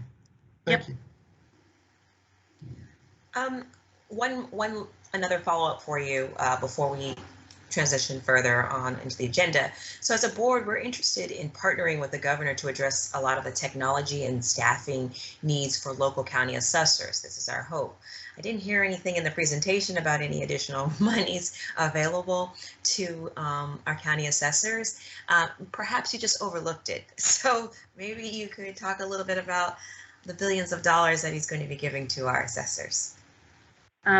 You know, you're absolutely right, and I am afraid that I didn't do my homework and double down and circle back on that. I know that I flagged it for finance to send me some information, and I need to make sure that I got that. But whatever they sent me, I will make sure that you get that right away. I apologize. Okay, I appreciate that. So thank you, Ms. Arnold. Thank you. Please extend our thanks to the governor. Mr. Vasquez, do you have something to say? Yeah, I'm sorry. Just one last.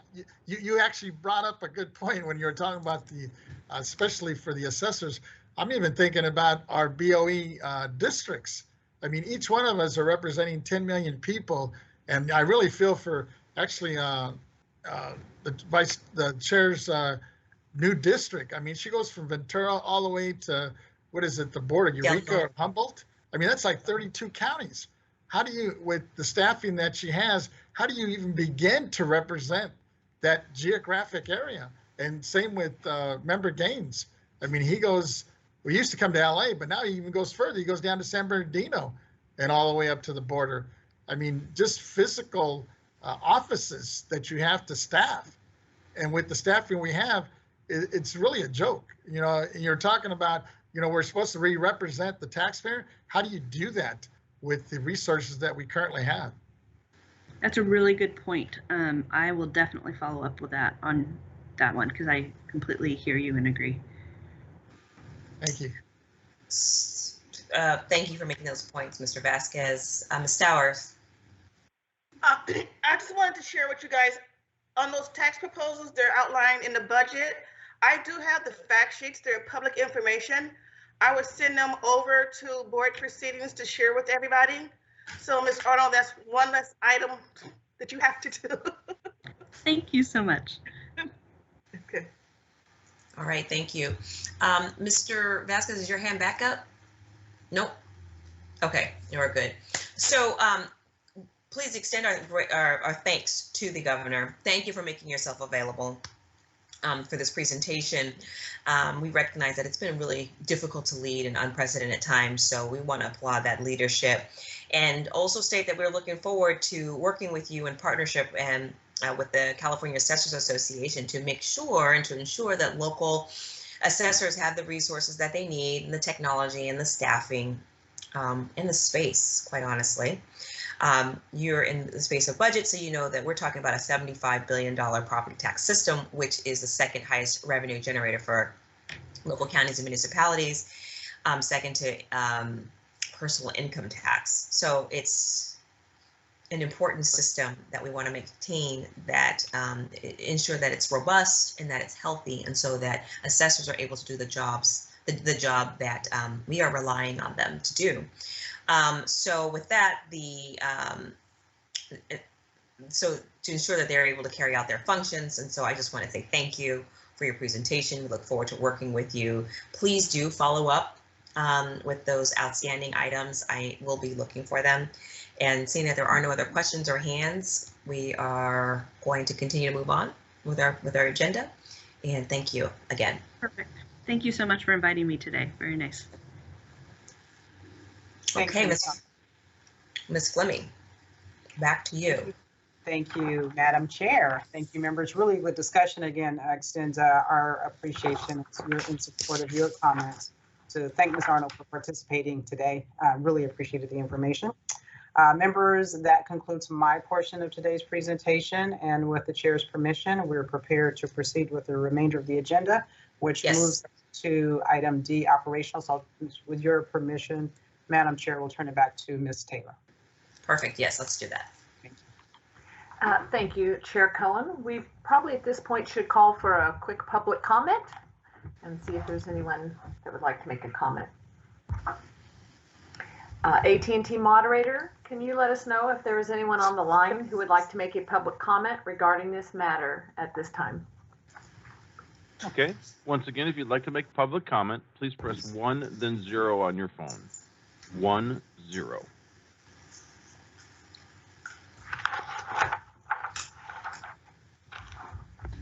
And we have no one in queue for comment. Thank you. Thank you.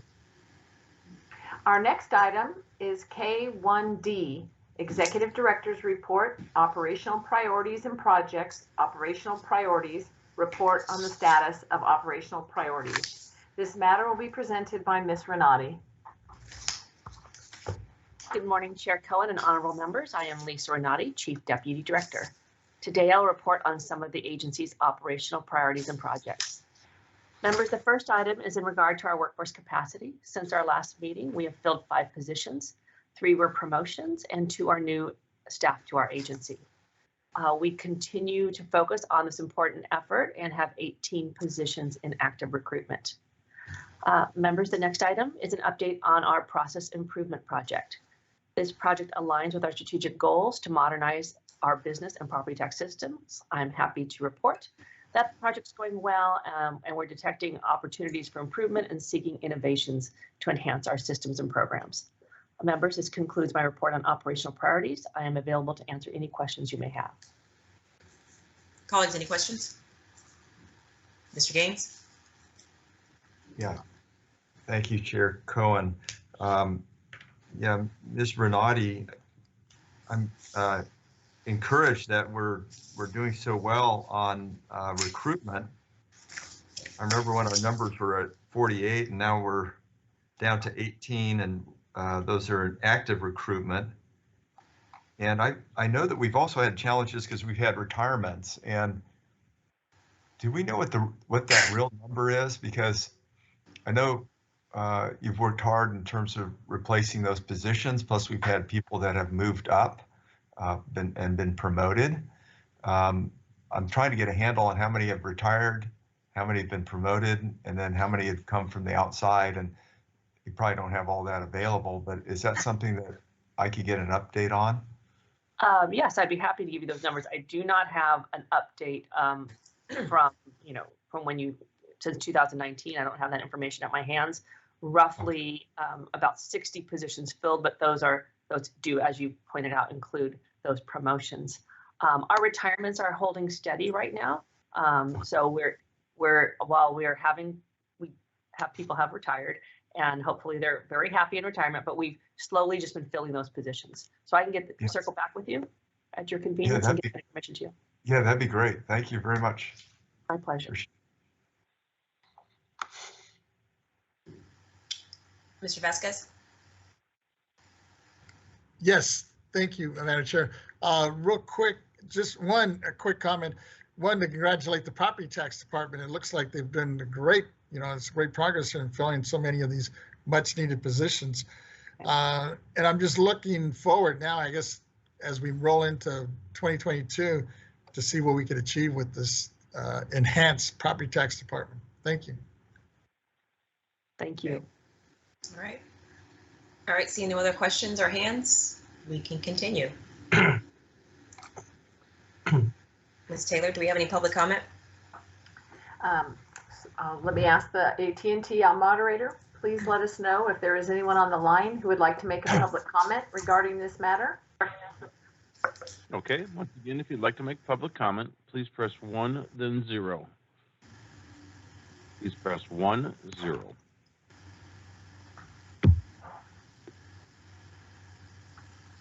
And we have no one in queue for comment.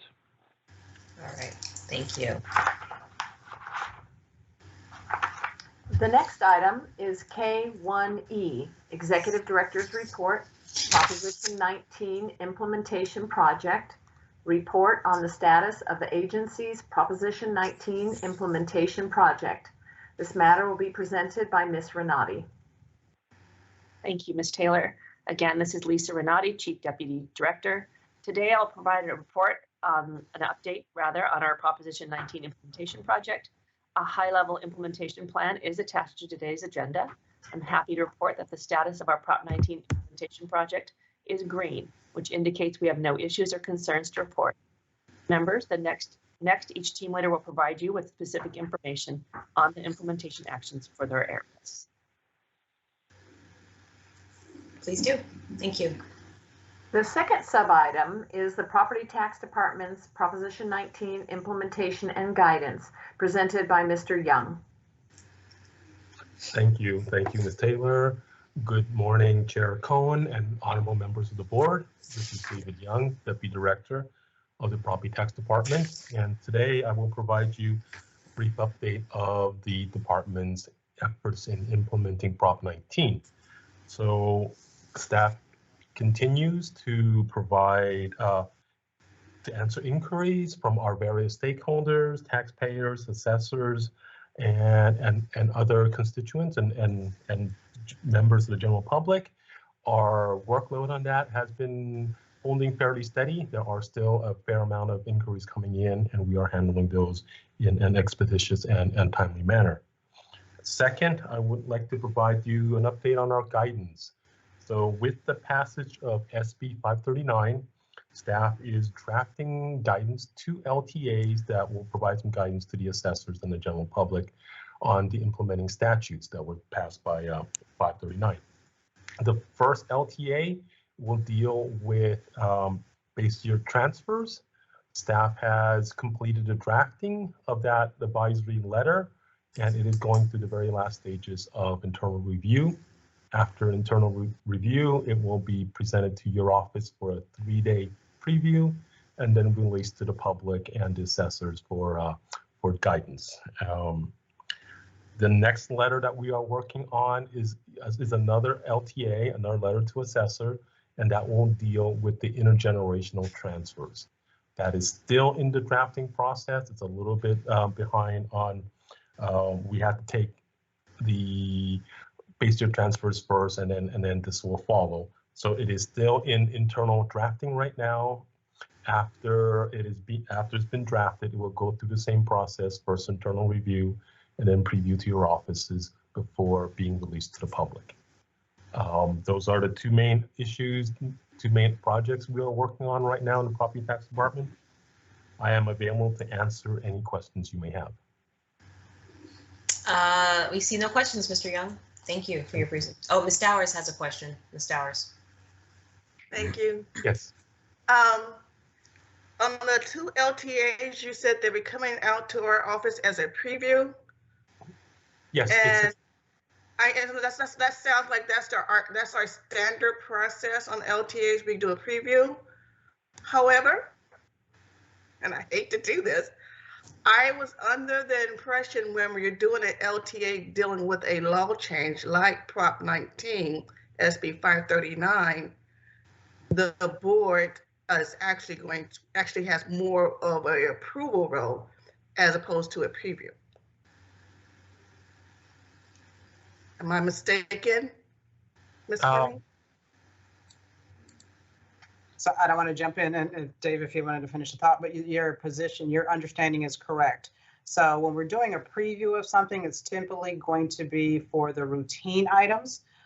For the items that are either legislative or more significantly based, those conversations usually are happening as a part of the public discussion, interested parties, et cetera, and those are presented to the board for public discussion in that case. And so a lot of the Prop 19 Senate Bill 539 items have been discussed publicly before this board. So if there is some additional information that's missing, please let us know, and I'm happy to drill down on that detail. But to your point, the routine, sort of administrative routine guidance is provided on preview. All others are discussed as a part of the public discourse before the board. Okay, I follow that logic. So you're basically saying we've talked about it so much that we should not be surprised when we see the LTA. I'm good with that. Thank you. You're welcome. Thank you. Any other questions, Mr. Schaefer? Factor, is there any time factor that we should be concerned with? I would not want us to just keep it in process, when it's convenient for us to come up with some answers. If there's thousands of people out there wondering what they're going to have to do as to what we think the law is going to be. Are there any delays that we can avoid, or has that been part of our thinking all along, as it should be?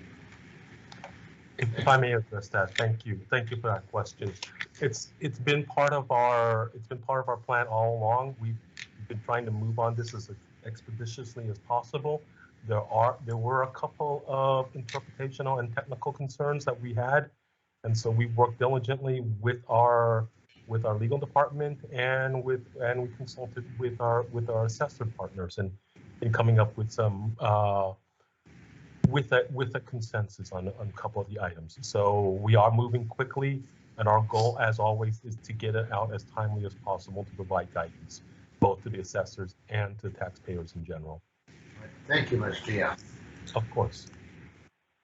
All right. Were there any other questions for Mr. Young? Okay, let's keep moving forward. Mr. Nadi?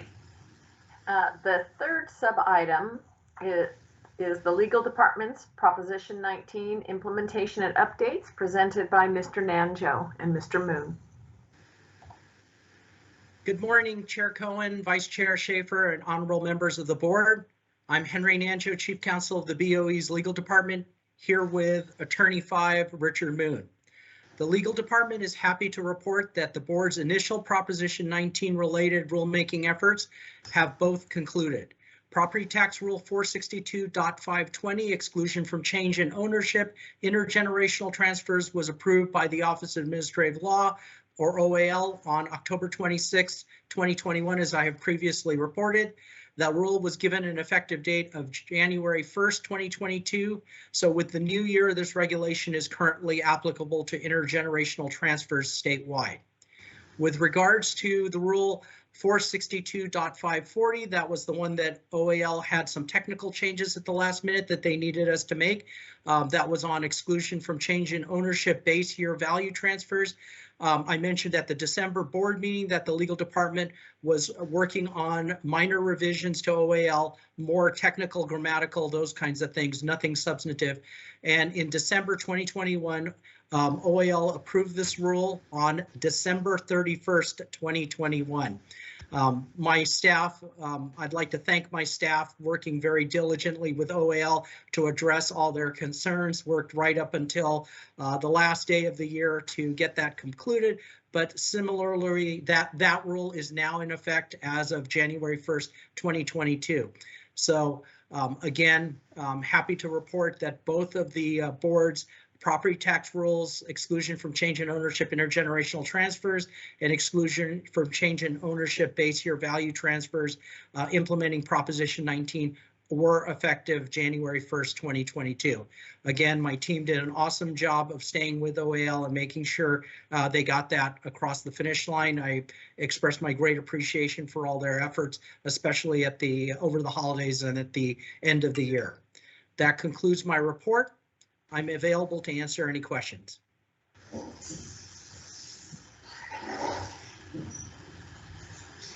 I have one quick question if Madam Chair is not available.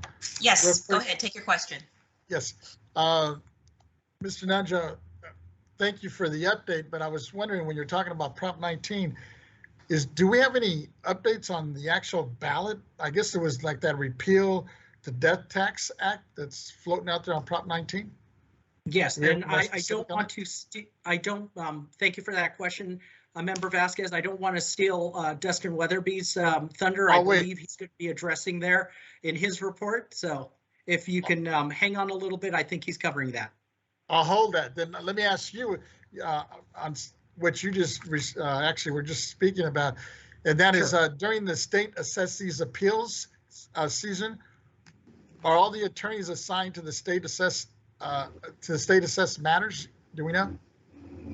Most of them were. I believe I held one or two in reserve just to continue with our other work and handle property tax opinion requests and things of that nature. I will be covering that a little bit more in my legal team quarterly report.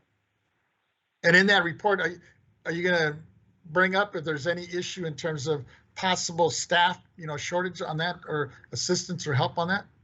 Yes. Okay, I'll wait then. Thank you. Great. Thank you very much. All right, thank you. And that's all I have. All right, seeing that there are no other questions, let's keep going. Ms. Taylor, let's call the next item. The fourth sub-item is update on legislation related to the implementation of Proposition 19, presented by Mr. Weatherby.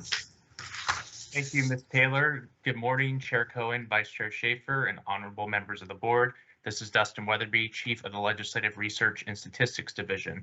So since the legislature reconvened on January 3rd, no bills have been introduced or amended relating to the implementation of Proposition 19. While no new bills have been introduced or amended, Assembly Constitutional Amendment 9 by Assemblymember Kevin Kiley is still pending in the legislature. This measure seeks to repeal several provisions of Proposition 19 regarding intergenerational base year transfer exemptions and instead reinstate the prior rule. While this measure would apply retroactively to all affected purchases or transfers occurring on or after February 16th, 2021. ACA 9 is currently awaiting referral to committee in the Assembly. So this will conclude my presentation on this item, and I'm available to answer any questions. Mr. Vasquez. Yes, thank you. So do we have any latest or any details on this? I guess they call it the Repeal Death Tax Act. So yes, thank you for that question, Board Member Vasquez. So the initiative received its ballot title and summary from the Attorney General's office. And so it's currently cleared for signature gathering, and petitions can be circulated for voter signatures on the streets. I'll provide a little more detail. The initiative has until May 3rd of this year to submit those signatures, and as a constitutional amendment, the proponents would be required to have 999,700, just under 1 million signatures to submit. And so that will be going on until beginning of May. Thank you. 997,139. Well, they're gonna have to turn in over 1 million, obviously, because they may not all be good, right? Yeah. Yeah. So the rule of thumb is you usually want to have a little extra over what is required. Over, yeah. For any duplicates or invalid signatures. Great way to redeem yourself on those numbers. Thank you. All right. Anyone else? Okay. Thank you, Ms. Taylor. The fifth sub-item is Communications Office Proposition 19 Implementation Actions, presented by Mr. Kim. Yes, good morning, Chair Cohen and honorable members of the board. This is Peter Kim, the agency's Chief Communications Officer. Members, today I'll provide a brief report on the Communications Department's efforts in implementing Proposition 19. Taxpayers' rights advocate Lisa Thompson and I have been collaborating together to update the existing Proposition 19 fact sheet to reflect the changes due to SB 539. We will inform the board and the public once the fact sheet is finalized. In addition, there are previous discussions to explore if it is possible to have Proposition 19 information in other languages. I have been in the process of reviewing our procedures relating to translating information. It is our goal to translate the Proposition 19 fact sheet into Spanish and have it ready later this year. Subsequently, we plan to explore translating the fact sheet into other languages if possible. On another note, the agency's fiscal year 2020-2021 annual report, which is tentatively scheduled to be released in March, will also include a page on Proposition 19. It is to memorialize and highlight the BOE's statewide leadership, work, and accomplishments on the implementation of Proposition 19. Members, as you know, the Proposition 19 webpage is being updated and enhanced to provide the latest information in real time for stakeholders and taxpayers. As of yesterday, we received a total of approximately 268,795 unique external page views since November 10, 2020.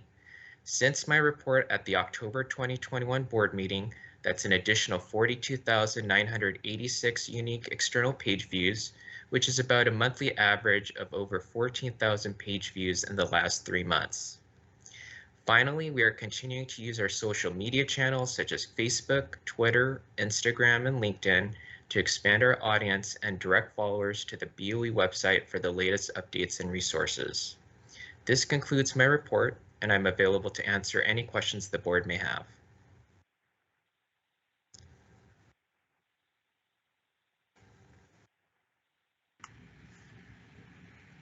Mr. Kim? Yes. Yes, Vice Chair.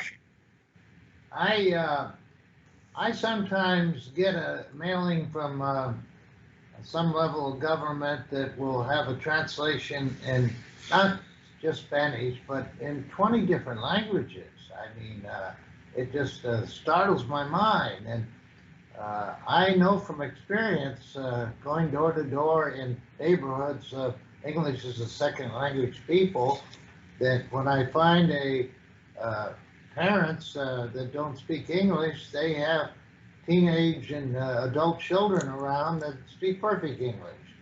So a lot of these people who don't speak English do have family members who do, and I would hope that you're not going to try too hard to translate it into 20 languages. I'm happy we're translating into Spanish, but I think we're just going a little bit overboard on translating it into other languages. I think you'll find the County of Los Angeles mails out translation in 20 different languages of some of their forms. And I'd like to think if all that translation talent might be better directed.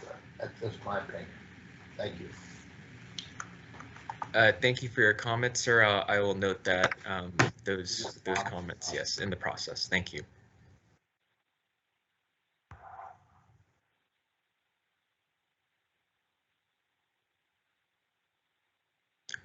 You're muted, Ms. Cohen. You're muted, Chair. Thank you. I was just saying, Mr. Kim, we appreciate your presentation as well as your translation effort. Please continue with both. Thank you. All right. If there's nothing else, Mr. Peter Kim, we will, okay. Ms. Renati, I'm sorry, Ms. Taylor. Thank you. The sixth sub-item is the Taxpayers' Rights Advocate Office implementation of Proposition 19, and the seventh sub-item, Education and Outreach for Proposition 19, will be presented by Ms. Thompson.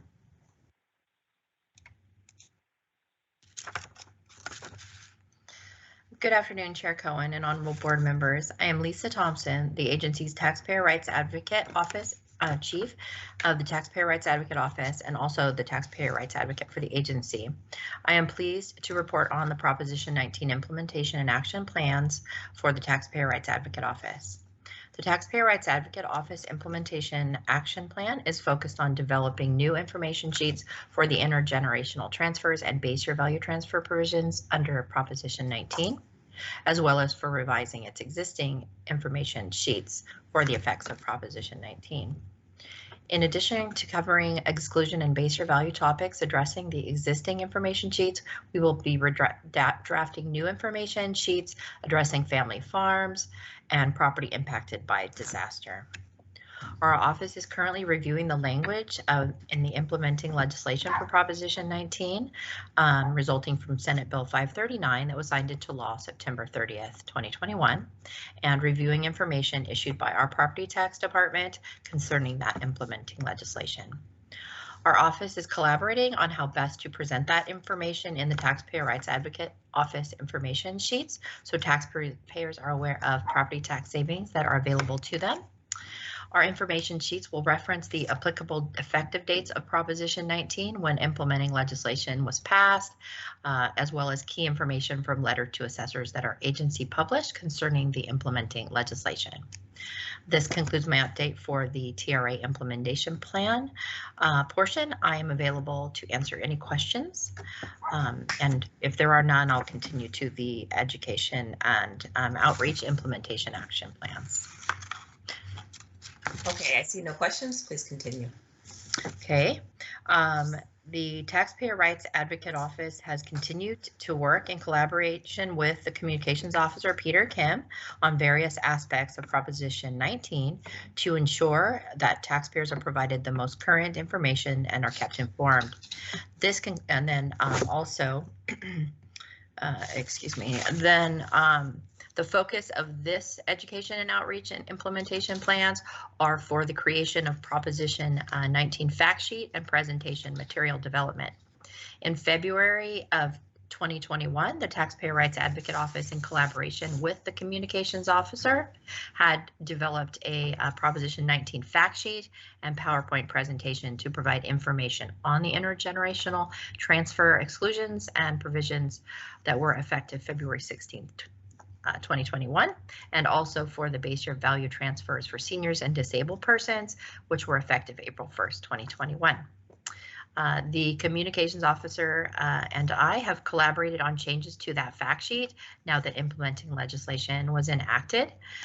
We will soon be adding information referencing the letters to assessors numbers, providing guidance on the base year value transfer provisions, as well as the intergenerational provisions of that implementing legislation.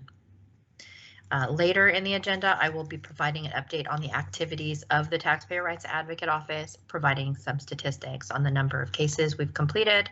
And also during that portion, I will be providing an update to you on the progress that has been made toward taxpayer education and a consensus on the top 5 topics in need of taxpayer education.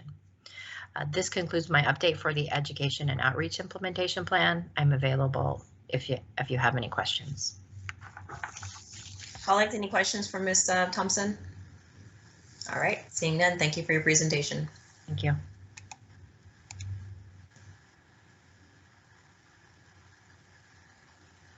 Ms. Taylor? Yes, Chairman Cohen, would you like me to call for public comment? I would like you to call for public comment before, so I just want to recognize Ms. Fleming. Thank you to your team. Prop 19 really has changed the landscape on how property is transferred. And I think your team has done a great job just rising to the occasion with the communication, keeping the website up to date, being available to answer questions, and also the legal team as well in keeping us abreast as to the changing landscape on this particular portion of property tax issues. So I just wanted to acknowledge that. And Ms. Taylor, now you may call for public comment. Thank you for your kind words. AT&T moderator, please let us know if there is anyone on the line who would like to make a public comment regarding this matter at this time. Okay. Ladies and gentlemen, if you'd like to make public comment, please press 1, then 0 at this time. 1, 0.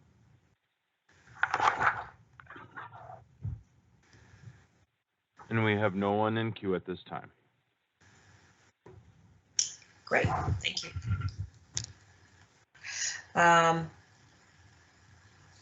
Ms. Taylor? The next item is K2A, Chief Counsel Report, Legal Workload Quarterly Report. General discussion on the legal department's workload over the last 3 months. This matter will be presented by Mr. Nancho. Before we continue and move forward, we're just coming up quickly to the 12:30 mark, which is where we publicly stated that we're going to take a quick lunch break. So what I think what we should do is take the presentation, which is estimated to be somewhere between 10 to 15 minutes.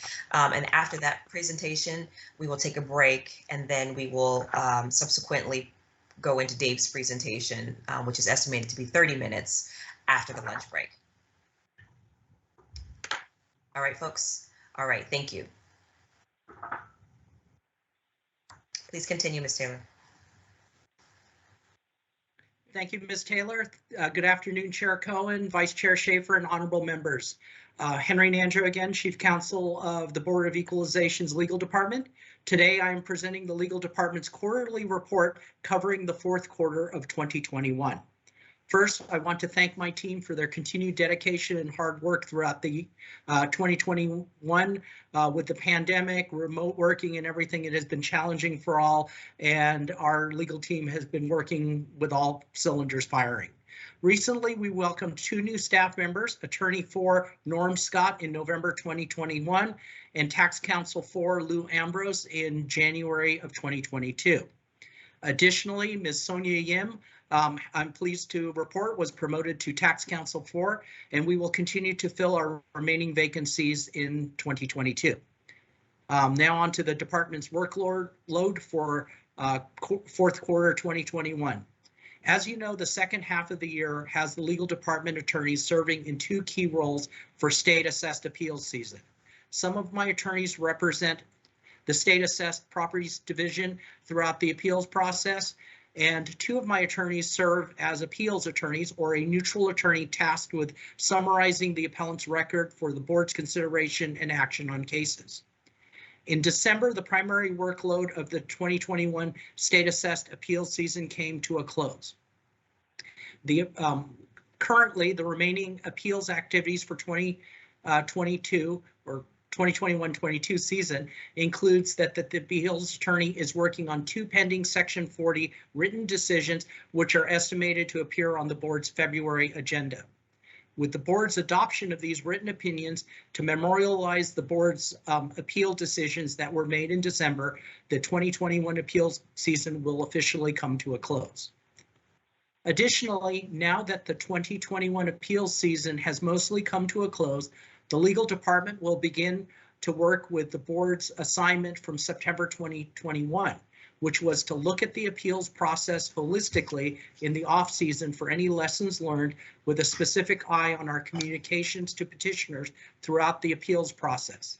Additionally, we will review our appeals materials for such things as the possibility of including new references to the recent precedential Verizon case, as well as any information that will be helpful to taxpayers or petitioners. We look forward to working with our partners in Board Proceedings Division and State Assessed Properties Division on this project during the first half of 2022. Also in the State Assessment Appeals off-season, 2 of our staff attorneys will be attending the Western States Association of Tax Administrators, or WASATA's Unitary Appraisal Training next week. This training will help them brush up on their appraisal principles for next year's state assessment appeals season. Additionally, while state assessment appeals season is coming to a close, the regular workload of the legal department continues. I'll now provide a few topical highlights. Litigation. Members, as you know, throughout the past quarter, we have been providing confidential monthly written reports to the board, as well as providing appropriate public updates on our website. In general, we're seeing that due to COVID protocols in effect, many courts have continued to delay or postpone hearings, which has resulted in a bit of a holding pattern in many cases. However, we continue to closely monitor and handle the board's litigation cases and will continue to keep you informed and updated of any developments. We anticipate holding a closed session in the next couple of months to provide an opportunity to provide a more robust update to the board members.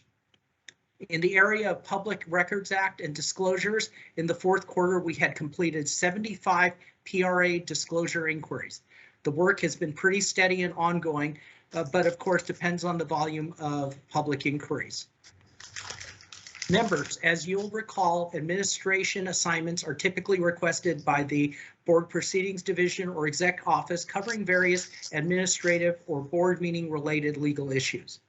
In fourth quarter 2021, we had 5 such completed assignments. We continue to provide support to Board Proceedings Division and the Exec Office as we monitor developments in the law that may affect the board's monthly meetings. Members, in the area of agency publications, the legal department has completed 28 legal reviews in fourth quarter. These publications include Property Tax Department communications and other department publications. We expect this work in this category will continue through the first quarter of 2022 as well. In the area of regulations, I'll be brief in this section as this content was covered in our earlier rulemaking item and our Proposition 19 regulation update. The legal department has continued to work with the Property Tax Department, our stakeholders, and the Office of Administrative Law to finalize the Proposition 19 implementation rules, Property Tax Rules 462, 520, and 540, both of which went into effect on January 1st, 2022. Also in fourth quarter 2021, we finalized and submitted to the Office of Administrative Law amendments to Property Tax Rules 370 and 370.5, which reflect recent legislative changes from SB 1473, which was related to Government Code Section 15643. The amendments became effective on December 13th, 2021. Looking forward to the first quarter of 2022, earlier today we presented Section 100 changes to Property Tax Rule 302. With the board's authorization, we will now work to submit that to OAL expeditiously. The legal department will continue to look for future regulatory updates and revisions and bring them to the board in an effort to have as clear regulations and guidance as we can to the public and taxpayers. In fourth quarter 2021, we were able to respond to 13 email inquiries, 32 phone call inquiries, and 6 special projects related to tax program or technical advice. Finally, members, I wanted to include year-end legal opinions note. For 2021, the legal department issued a total of 29 legal opinions or memos, including both the 15 property tax technical advice opinions and 14 internal and board meeting related chief counsel memoranda. In closing, I wanted to extend my gratitude to the team for all their hard work and extra efforts over the past year. Members, this concludes my report. I'm available to answer any questions. Questions, colleagues? Mr. Gaines? Yes, thanks, Chair Cohen. I just wanted to ask a couple of questions if I could, Mr. Nanjo. Can you just, I think this is helpful for our constituents, for the public, but could you tell us how many folks you have on your team? I have approximately 10 folks on the legal department staff. Yes. Okay, that's great. And I think you mentioned we have 2 vacancies, which are, I think you're actively looking at filling those. Is that correct? Yes, we're in recruitment, active recruitment on one, and the other one should be posting anytime now. That's great. Wonderful. And can you recall how many vacancies there were since we were elected? So it's a little over 3 years ago. I know you kind of had to rebuild this team, so I just trying to give some perspective.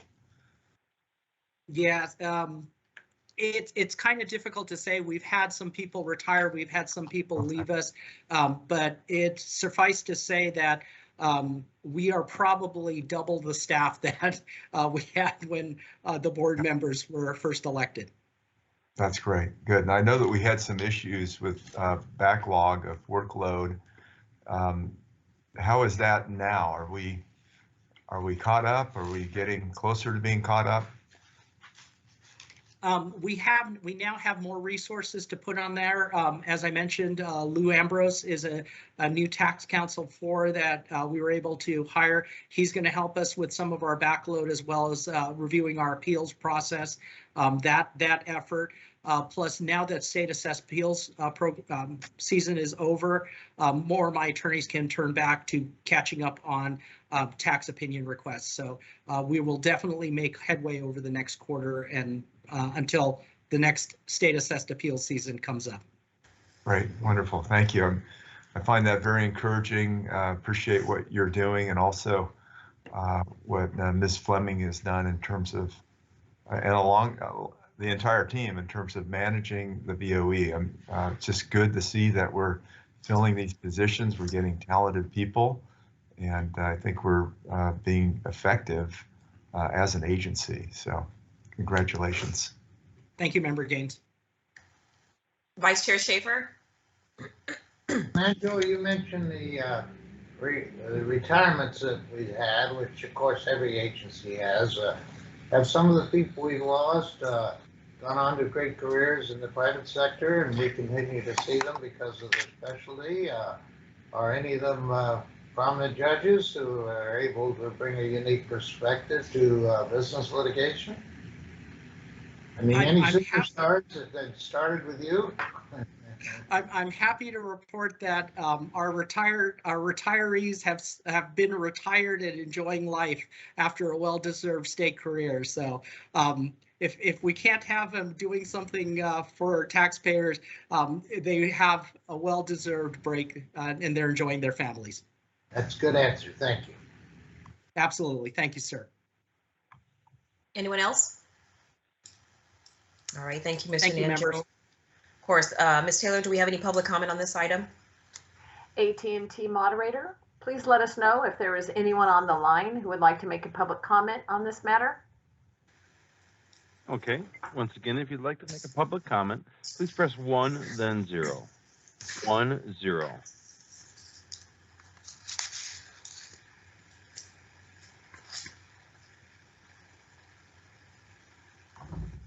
And we have no one queuing up at this time. All right, thank you very much. I appreciate that. This is an informational item, so there's no action needed to take.